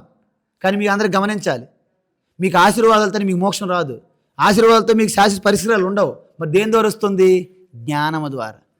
ఒకవేళ అర్జునుడికి వచ్చిన సమస్యకి ఆశీర్వాదం కృష్ణ పరమాత్మను ఇచ్చి ఏదో ఓం హ్రీం క్లీం శ్రీ మాత్రే నమః అర్జున పో, వద్దం చేసుకోపో అనలేదు కృష్ణ. ఇప్పుడు మీరు వస్తారు, స్వామీజీ మీ గీత పక్కన పెట్టి మాకు విభూది ఒక రుద్రాక్ష ఇవ్వండి, మీరు ఉత్తరకాశీ గంగోత్రి నుంచి వచ్చారనుకోండి, నేను విభూది పెడతా, రుద్రాక్ష ఇస్తా. ఈరోజు ఈవినింగ్ వరకు మీకు సాటిస్ఫైన్ ఉంటుంది. రేపటి నుంచి మనం మామూలే. అక్కడ వరకు కొంతమంది లేదు, చెప్పులు వేసినంటే మర్చిపోతారు, మళ్ళీ మామూలు మీ సంసారం మీదే. కానీ జ్ఞానం ఉండాలి మనకి, శాశ్వత పరిష్కారం. అందుకే భగవద్గీత బోధించారు తప్ప కృష్ణ పరమాత్మ మహిమలు, సిద్ధులు చూపెట్టలేదు అర్జునుడికి. అయితే చివరికి అర్జునుడికి ఏమయ్యారు? ఇతితే గుహ్యతమం, ఇతితే జ్ఞానమాఖ్యాతం గుహ్యాద్ గుహ్యతరం మయా విమృశే తదశేషేన యథేచ్ఛతే తథా కురు. నేను అత్యంత రహస్యమైన జ్ఞానాన్ని నీకు చెప్పాను అర్జున, నువ్వు ఏకాగ్రతతో విన్నావా? పూర్తిగా తత్వాన్ని పునర్విమర్శ చేసుకొని, ఆత్మవిమర్శ చేసుకొని, ఆత్మ పరిశీలన చేసుకొని, ఎంక్వైరీ చేసుకొని, వివేకముతో మంచి చెడు, ధర్మం అధర్మం తెలుసుకున్నావా? తెలుసుకున్న తర్వాత నీకు ఏది మంచి అనుకుంటే, ఏది ధర్మం అనుకుంటే అది చెయ్యు అన్నాడు. అంతేగాని ఇదే చెయ్యు, ఇదే నమ్ము అని చెప్పలేదు గీత. భగవద్గీత ఏం చెప్తుంది? మీ అందరికీ మంచి చెడు ధర్మం అధర్మం చెప్పి మీరు ఏం చేయాలో మీకే వదిలేస్తుంది. అంతేగాని సైతాన్ ఉన్నాడు గోస్టు స్పిరిటు ఇవి చెప్పరు భగవద్గీతలో. మన తత్వం అది కాదు, మన ధర్మం అది కాదు. మీరు అందరూ చెప్పండి. ఇప్పుడు నేను రియలైజ్ అయ్యాను, ఆయన సిద్ధులు, ఈయన మహిమలు, ఆయన అగ్గిలో దూకాడు, ఆయన భూమిలో దూకాడు, ఆయన నీటిలో నడిచాడు, నీటి మీద నడిచాడు, గాల్లో ఎగిరాడు. ఇవన్నీ ఏమీ లేదు. ఇవన్నీ అంబక్ అంటారు. దీన్ని ఏమంటారు? గట్టి చెప్పండి. అంబక్ అనమాట. హలో. కరిమింగిన వెలగపండు లాంటిది. ఏని మింగి వెలగపండు చూడడానికి వెలగపండే. ఒక అబ్బాయి వెళ్ళాడు, అమ్మాయి నాకు వెలగపండు దొరికినాడు, కొట్టాడు అంతకు లోపల అంబక్ డొల్ల. కాబట్టి ఇవన్నీ డొల్ల. ఒకసారి రామకృష్ణ పరమహంస దగ్గరికి ఒక యోగి వెళ్ళాడంట. ఆయన 16 సంవత్సరాల నుంచి తపస్సు చేశాడనమాట. ఈ యొక్క అంతర్కుంభకం చేస్తూ ఉదాన వాయువు ద్వారా అభ్యాసం చేసి గాలిలో తేలిపోతాడనమాట, బరువు ఉండదనమాట ఆ వ్యక్తికి. అప్పుడేం చేశాడు? ఆ నదిలో నీటి మీద నడుచుకుంటూ వచ్చాడు రామకృష్ణ పరమహంస దగ్గరికి. महाराज ठाकुर महाराज, मैं आपके पास आ गया. कैसे आ गया महाराज? मैं ये जल के ऊपर पैदल में आ गया. ఓ నీటి మీద నడుచుకుని వచ్చావా? ఎస్ మహారాజ్. అయితే దీనికి తపస్సు ఎన్ని సంవత్సరాలు చేసావు? 16 సంవత్సరాలు. అరే 16 సంవత్సరాలు తపస్సు చేసి నడుచుకుని వచ్చావా? అవును మహారాజు. నేను 16 అనాలు ఇచ్చి బోటు మీద ఇప్పుడే వచ్చేసాను అన్నాడట రామకృష్ణ పరమహంస. 16 అనాలు ఇచ్చి బోటు మీద వచ్చాడు. ఆయనకి ఏంది నాడు? మీ అందరికీ 2 మార్గాలు ఉన్నాయి. ఒకటి భక్తి అంటారు, ఇంకొకటి జ్ఞానం అంటారు. దాని అర్థం ఏంటి తెలుసా? భక్తి జ్ఞానం 2 వేరు కాదు, కానీ 2 వేరు ఎప్పుడుంటాయి? మీరు మొదటి ఆరంభ భక్తి, ఆరంభంలో ఈ విషయ జ్ఞానం, వంట జ్ఞానం, పెంట జ్ఞానం, కంఠ జ్ఞానం, నంట జ్ఞానం ఉన్నాయి కదా, ఇవన్నీ జ్ఞానాలే. ఈ జ్ఞానాలు ఆరంభ భక్తి 2 వేరు వేరు. కానీ ఆ తారాస్థాయికి వెళ్ళినప్పుడు భక్తి జ్ఞానం 2 ఒక్కటే. ఎందుకు? శంకరాచార్య ఏం చెప్పారు? సత్స్వరూపానుసంధానం భక్తిరేత్యవిధీయతే. ఏ రోజైతే మీ హృదయస్థంలో ఉన్నటువంటి గుండె చప్పుడు వెనక ఉన్నటువంటి ఆ చైతన్యం ఏదైతే ఉందో ఆ పరమాత్మను మీరు ఒకసారి పట్టినప్పుడు లోకమంతా ఇదే ఉన్నది అని తెలుసుకుంటారో అదే అసలైన భక్తి, అదే అసలైనటువంటి జ్ఞానం. ఈ 2 అప్పుడు ఒకటవుతాయి. అంటే యమునా నది అనే భక్తి, గంగా నది అనే జ్ఞానము 2 ఎప్పుడు కలుస్తాయి ఒక దగ్గర. ఎక్కడ కలుస్తాయి? మీరుపేట్లా చెప్పాలి మరి ఎక్కడ కలుస్తాయి? సముద్రంలో. చిన్న చిన్న క్వశ్చన్స్ కూడా మీరు చెప్పకపోతే ఎలాగమ్మా? మీరు ఎక్కడ ఆఫ్ఘనిస్తానో లేకుండా నైజీరియా వచ్చినట్టు ఉన్నారు. పాపం ఏమీ తెలియట్లేదు. రామ అంటే కామ అన్నట్టు ఉంది మన వాళ్ళకి. రామ కామ కాదు, అదేనమాట. అందువల్ల ఏంటంటే active, alert, aware, arise, awake, stop not till is the goal అన్నాడు వివేకానంద స్వామి. ఏమో అన్నాడు, ఏదో అన్నాడు, కానీ మనకేం పట్టదు. అది అక్కడి నుంచి ఆయన బుర్ర నుంచి తీసి అనలేదు, ఉపనిషత్తులు అన్నాడు ఆయన. కఠోపనిషత్తు. ఉత్తిష్ట జాగ్రత్త ప్రాప్య వరాన్ని బోధత క్షురస్య దారా నిశ్చిత దురత్య దుర్గం పతస్తత్ కవయో వదంతి. కఠోపనిషత్. అందువలన ఉపనిషత్ జ్ఞానానికి ఈరోజు ప్రపంచంలో ఎవరికి కూడా అందట్లేదు. గ్రేట్ సైంటిస్టులు భగవద్గీత, ఉపనిషత్తులు, వేదములు ఒక్క శ్లోకం తీస్తే కళ్ళు తిరిగిపోతున్నాయి వాళ్ళకి. పగటిపూట చుక్కలు కనిపిస్తున్నాయి. ఇస్రో సైంటిస్ట్ అన్నారు, ఇంతవరకు సైన్స్ అండ్ టెక్నాలజీలో ఉన్న జ్ఞానం అంతా కూడా వేదములో ఏదో ఒక చిన్న మూల ఒక శ్లోకం బట్టి పాటి చేయదు అన్నారు ఇస్రో చైర్మన్. నిన్న కాక మొన్న సునీత విలియమ్స్ 288 రోజులు అంతరిక్షంలో తప్పిపోయి ఒకసారి కిందకు వచ్చినప్పుడు చాలామంది ఎంటర్ చేస్తారు కదా, చేస్తారా లేదా? ఇప్పుడు రోడ్డు మీద ఏదైనా అందరు బట్టలు కట్టుకున్నారు అనుకోండి, ఎవరైనా ఒకరు బట్టలు తీసారనుకోండి, ఆ చుట్టూ తిరుగుతారు, ఎంటర్ చేస్తారు లేదా? బట్టలు కట్టుకున్న దగ్గర రారు. ఎందుకంటే ఏదో డిఫరెంట్గా ఉండాలి మన వాళ్ళకి. అందువలన అమ్మగారు 288 రోజులు అంతరిక్షంలో తప్పారు. ఒక బంగ్లాలో మనకు ఒక రోజు పెట్టి మనకు మన బంధువులు మన ఇంట్లో ఎవరైనా క్యాంప్ వెళ్ళారు అనుకోండి, మనకు భయం. బంగ్లాలోనే ఉండలేం మనం. అంతరిక్షంలో మీరేముంటారు? ఇంకా క్షణంలో ప్రాణం పోతుంది, భయానికి ప్రాణం పోతుంది. కాబట్టి ఆ అమ్మగారు తిరిగి వచ్చారంట. చాలామంది ఈ బైబిల్ పట్టుకుని ఉన్నారు కదా పని పాట లేకుండా. అమ్మగారు ఖచ్చితంగా ఇన్ని రోజులు అక్కడ ఉన్నారంటే ఆవిడతో పాటు బైబిల్ తీసుకెళ్ళి ఉంటుంది అనుకున్నారట. వాళ్ళు డిస్కస్ చేసుకున్నారు, వాళ్ళు నిర్ణయించుకున్నారు, ఆవిడ చెప్పలేదు. ఇంకొకటి వచ్చాడనమాట, క్యాపు ఉంటాయి కదా, క్యాప్లు పట్టుకొని. క్యాప్ ఎక్కడికి వెళ్ళి క్యాప్ అటు పాకెట్లో క్యాప్ ఉంటుంది, పెట్టేస్తుంది వీళ్ళకి. మీరు అలా క్యాప్ పెట్టించుకోండి. అక్కడ ఈ రాజకీయము, డెమోక్రసీ, ప్రజాస్వామ్యం అనుకోండి, అవి కాదు. ఇక్కడ ధర్మము, నిష్ఠ, శ్రద్ధ, భక్తి ఉండాలి. మనం ఎవరితో పోటీ కాదు. అయితే వాళ్ళ గ్రంథం పట్టుకుని వచ్చినారు, ఖురాన్ తీసుకెళ్ళి ఉంటుందేమో అని. ఇంకోటి జెండా వేస్తా, ఇంకోటి గురుగ్రంథ్ సాహిబ్, రకరకాల పుస్తకాలు.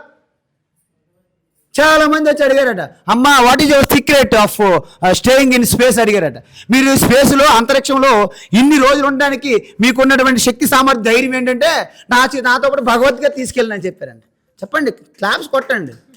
కొట్టమని మేమే చెప్పుకోవాలా? నాతో పాటు భగవద్గీత తీసుకెళ్ళాను. ఇంకేం తీసుకెళ్లారు? ఒక బుజ్జి గణపతిని తీసుకెళ్ళాను అన్నది ఆవిడ. ఒక చిన్న గణపతి విగ్రహం, ఒక భగవద్గీత ముందు ఉంటుంది, అక్కడ వినాయకుడు పెట్టుకుంటారు. అంటే మీరు డౌట్ వచ్చు, స్వామీజీ ఆవిడ భగవద్గీత తీసుకెళ్ళి అంతరిక్షం నుంచి వచ్చారు, ఎప్పుడో మా పూజ గదిలో భగవద్గీత మా ఇంట్లో ఉన్నది అనొచ్చు మీరు. కానీ మీరు ఎప్పుడు చదివితే కదా. శుక్లాంబరధరం విష్ణుం శశి వర్ణం చతుర్భుజమే, అక్కడితో ఆగిపోతాను మనం. ఈ చతుర్భుజంతో శంకు చక్ర గదా పద్మ, ఈ పద్మాలు పట్టుకొని శంకు చక్రాలు పట్టుకున్నాం. ఎందుకు పట్టుకోండి? ఆయన శంకుతో ఊతాడు ఫస్ట్. మీరు లేచినారు లేదా? లేవరు మీరు. అప్పుడు ఏం చేస్తాడు? గత్తను ఒకటి ఆడతాడు, అప్పటికి మీరు లేవరు, చక్రం వదులుతాడు. అలా కాకపోతే ఆయన శంఖతో ఊదినట్టు లేచారనుకోండి, పద్మం ఇస్తాడు మీకు. మీకేం కావాలి? పద్మం కావాలా, చక్రం రావాలా? అందుకే 4 తయారు పెట్టుకుని వస్తాడు ఆయన, మనం గమనించట్లేదు. ఫస్ట్ శంఖం ఊతాడా లేదా అంటే మిమ్మల్ని లేపడానికి. సాక్షాత్ శ్రీమన్నారాయణ శంఖం ఊదాడు ఫస్ట్. మన వాళ్ళు కొంతమంది లేచారు, కొంతమంది లేవలే. సరే లేకపోతే ఆయన మనమే కరుణామయుడు కదా. అప్పుడు ఏం చేశాడు?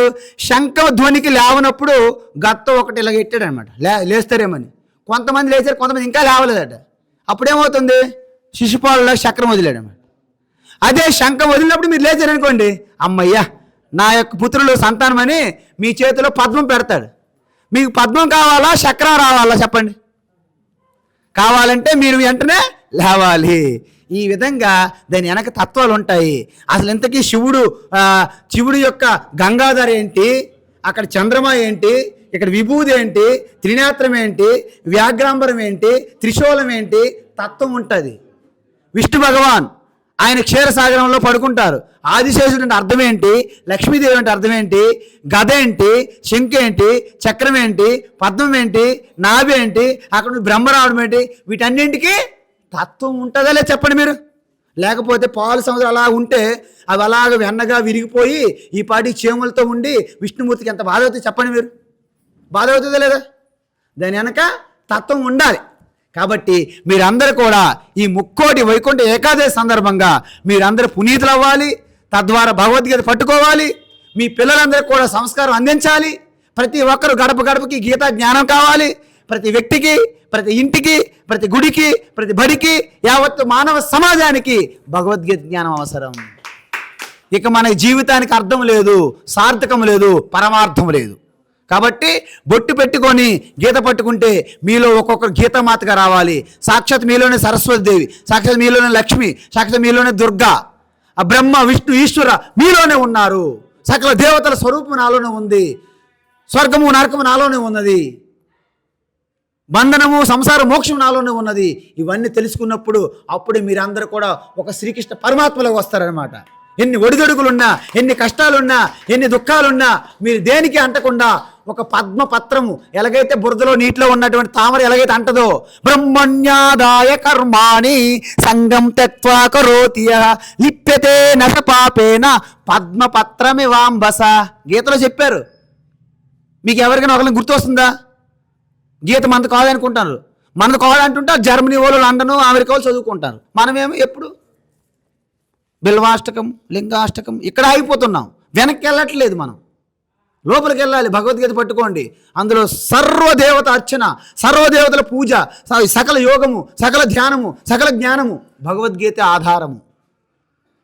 కాబట్టి మీ పిల్లలందరికీ కూడా రేపటి నుండే బొట్టు పెట్టుకుని వెళ్ళాలి. ఆడపిల్ల మగపిల్ల భేదం లేకుండా బొట్టు పెట్టుకో గీత పట్టుకో. చెప్పండి గట్టిగా. బొట్టు పెట్టుకో గీత పట్టుకో, బొట్టు పెట్టుకో గీత పట్టుకో. బొట్టు పెట్టుకుంటే శివ అవుతావు, బొట్టు పెట్టుకుంటే శివ అవుతావు,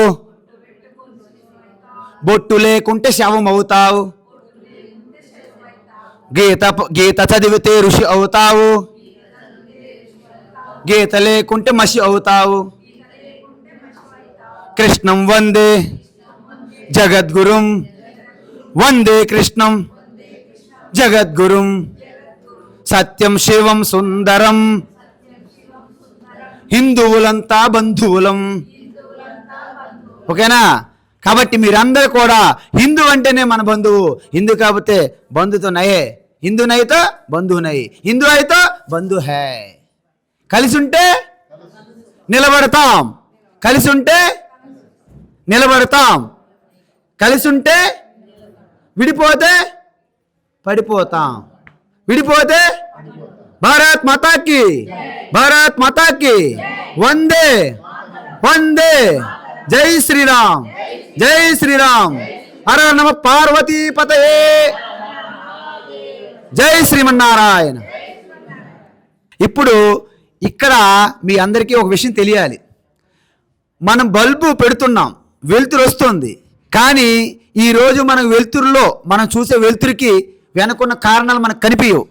పవర్ హౌస్ ఎక్కడో ఉంటుంది, మీకు తెలియదు హౌస్ ఎక్కడ ఉంటుందో.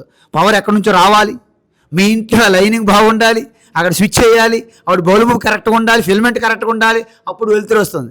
అదేవిధంగా ఇక్కడ సీతారామ నారాయణ స్వామి దేవస్థానానికి అభినవ రామదాసు అంటే కంచర్ల గోపన్న వల్లే ఎంతో శ్రద్ధాభక్తి తపస్సుగా ఇక్కడ ఈ యొక్క ఆలయానికి ఒక స్తంభంగా, ఒక పిల్లర్గా ఉన్నటువంటి ఒక గొప్ప భక్తుడు. ఆ పెద్ద ఆయన కూడా ఆయన యొక్క ఆశీర్వాదం మీ అందరికి కావాలి మనకి. ఎందుకు? మన పెద్దలను మనం గౌరవించి పెద్దలను పూజించమని చెప్పారు గీతలో. దేవ ద్విజగురు ప్రాజ్ఞ పూజనం అంటే దేవతలు పెద్దలకి గురువులకి దేవతలకి పూజించమన్నారు. కూర్చోండి అయ్యా, మీరు కూర్చోండి కూర్చోండి కూర్చోండి. వారిని సన్మానించి అమ్మగారికి ఎంతో ప్రేమ, మీ మీద ఎంతో ఆ యొక్క స్ఫూర్తి అనమాట, మీ స్ఫూర్తి ఆవిడికి. కాబట్టి మన పెద్ద ఆయన్ని ఈరోజు మనం సన్మానిస్తున్నా, గౌరవించుకుంటున్నా, పూజిస్తున్నా. మీ అందరూ కూడా ఈరోజు ఆయన యొక్క తపస్సు, ఆయన యొక్క సంకల్పము, ఆయన యొక్క శ్రద్ధ, ఆయన యొక్క భక్తే ఈరోజు సీతారామ నారాయణ స్వామి దేవస్థానంగా మనకు ముందున్నది. జై శ్రీరామ్, జై శ్రీరామ్. ఒక అమ్మగారు వచ్చారు, మీకు తెలుసు. తను యాక్చువల్గా 16 సంవత్సరాల నుండి దుబాయ్లో ఉంటారు. వారి జన్మతః శ్రీశైలం క్షేత్రంలో అయినప్పటికీ తను దుబాయ్లోనే ఉన్నారు 16 సంవత్సరాలు. MBA చదువుకున్నారు, పెద్ద చదువులు చదువుకున్నారు. కానీ చిన్నప్పటి నుండే సాక్షాత్తు ఇప్పుడు శ్రీశైలం అంటే ద్వాదశ జ్యోతిర్లింగం, మల్లికార్జున స్వామి, అదేవిధంగా అక్కడ భ్రమరాంబ శక్తిపీఠం, అలాంటి క్షేత్రంలో ఒక మానవ జన్మ రావడం కూడా ఎంతో పూర్వజన్మ సుకృతం. అలాంటి అమ్మగారు సౌజన్య గారు మన యొక్క గీతా విజన్ ఒక తత్వము, ఆ టీచింగు చూసి మన వద్దకు వచ్చారు. ఈరోజు గీతా విజన్లో తన కంట్రిబ్యూషను, తన సర్వీస్ కూడా సమర్పించడానికి వారు వచ్చారు భాగ్యనగరం. ఆ అమ్మగారికి కూడా మీ అందరూ కూడా ఒకసారి స్వాగతించే విధంగా ఆవిరికి కూడా చాలా మీ అభినందనలు తెలియజేయండి.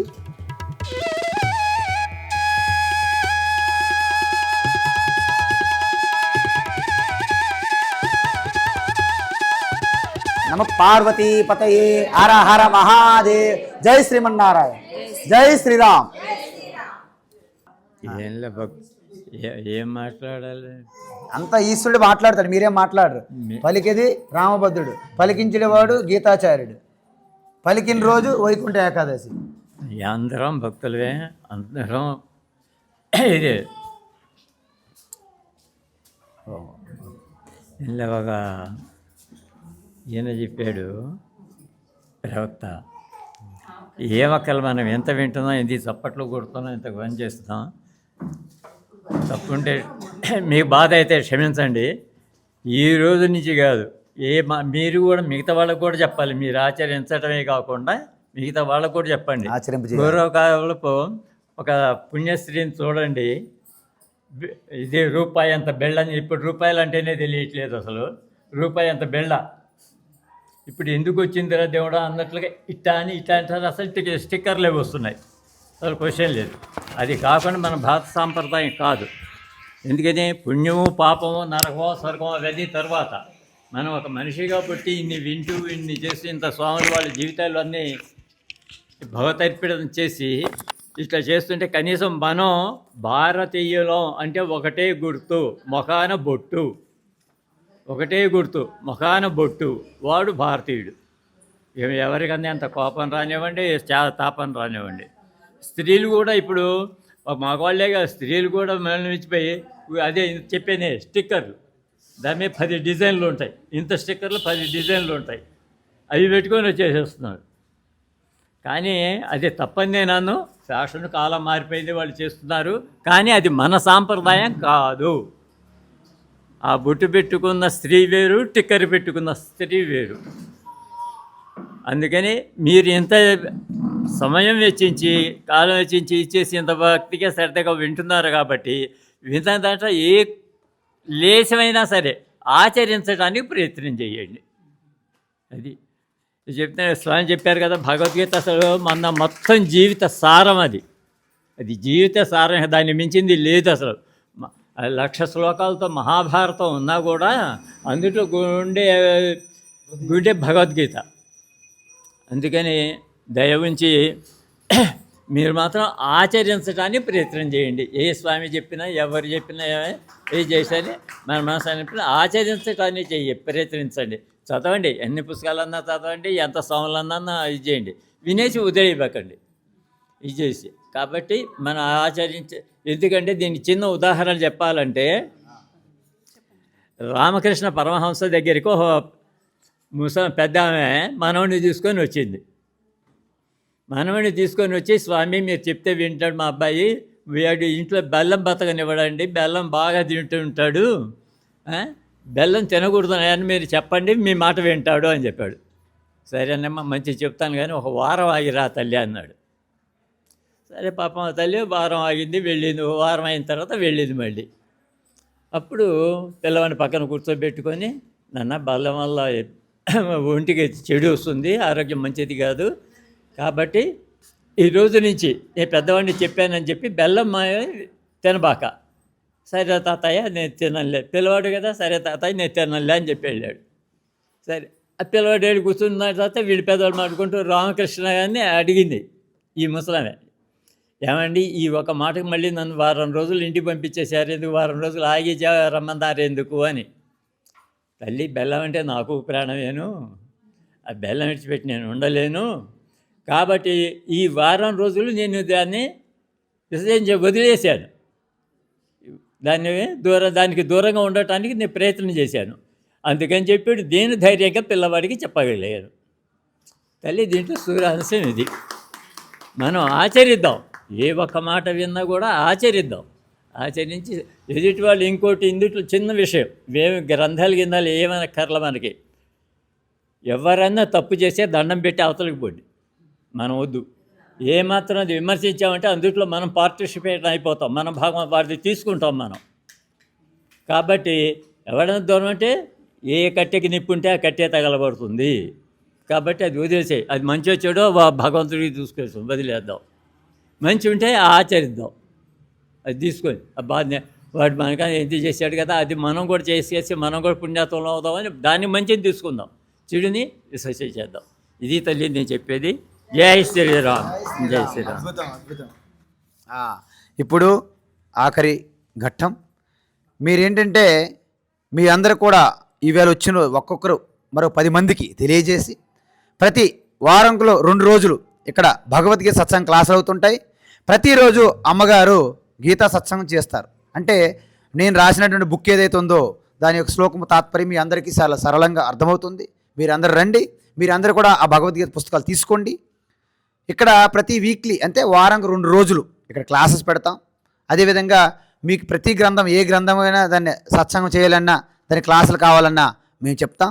కాబట్టి ఈ కార్యక్రమం మీరు అందరూ పాల్గొనాలి. మీతో పాటు మీరు చదవండి, మిగతా వాళ్ళ చేత చదివించండి. ఓకేనా? మీరు మొట్టమొదటిసారిగా మీరు ప్రయోజనం లబ్ధి పొందండి, మిగతా వాళ్ళకి అందించండి. ఓకేనా?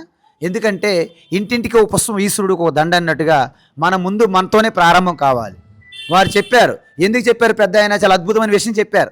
ఎందుకు చెప్పారంటే రామకృష్ణ పరమహంస గారికి చెప్పినప్పుడు ఆ బెల్లం యొక్క రుచి అభిరుచి ఆయనకి ఉన్నది. ఆయన ముందు త్యజించి దాని యొక్క వైరాగ్యము, దాని యొక్క నిష్ట, దాని మీద కలిగే ఎంత వివేకంతో దాన్ని విడిచిపెట్టిన తర్వాతే చెప్పాలి. ఎందుకంటే ఈరోజు చెప్పడం తేలిక, ప్రతి వారు మైకులు పెట్టి మైకాసూరులు అయిపోతుంటారు, కానీ వారు పాటించరు. మీరు ఒకసారి డాక్టర్ దగ్గరికి వెళ్ళాడు, ఒక మందు తాగి ఆయన స్మోకింగ్ మందు 2 తాగుతాడనమాట. డాక్టర్ అన్నాడు, smoking injuries to health, smoking వలన నీవన్నీ లంగ్స్ పాడైపోయినాయి, స్మోకింగ్ నువ్వు చెయ్యకన్నాడంట. ఒక 5 నిమిషాలు ఆగని చెప్పేసి గ్రీన్ రూమ్కి వెళ్ళి డాక్టర్ స్మోక్ చేసి వచ్చాడు, మళ్ళీ చెప్తున్నాడంట. ఎలా ఉంటాయి చెప్పండి? తన స్మోకింగ్ మానలేక డాక్టర్ ఉండలేడు. అలాంటి డాక్టర్ చెప్పింది పేషెంట్లు వింటారా? అందుకే రామకృష్ణ పరమహంస కూడా ముందుగా తన బెల్లం రుచిని తను విడిచిపెట్టి తన వైరాగ్యంగా చూసి ఆ సాధన ద్వారా తెలుసుకొని అప్పుడు చెప్పగలిగారు. చూసారా? అందువలన మనం మాటలు చెప్పడం కాదు, మనం పెద్దవాళ్ళు అంటారు అత్తలేని కోడలు, కోడలు లేని అత్త, గుణవంతురాలు, ఉత్తమరాలు చెప్తుంటారు మీరు అందరూ, మీకే తెలుసు బాగా. అలాంటివి కాదు, నాకు ఏమీ లేదు కాబట్టి నేను త్యజించాను అనకూడదు.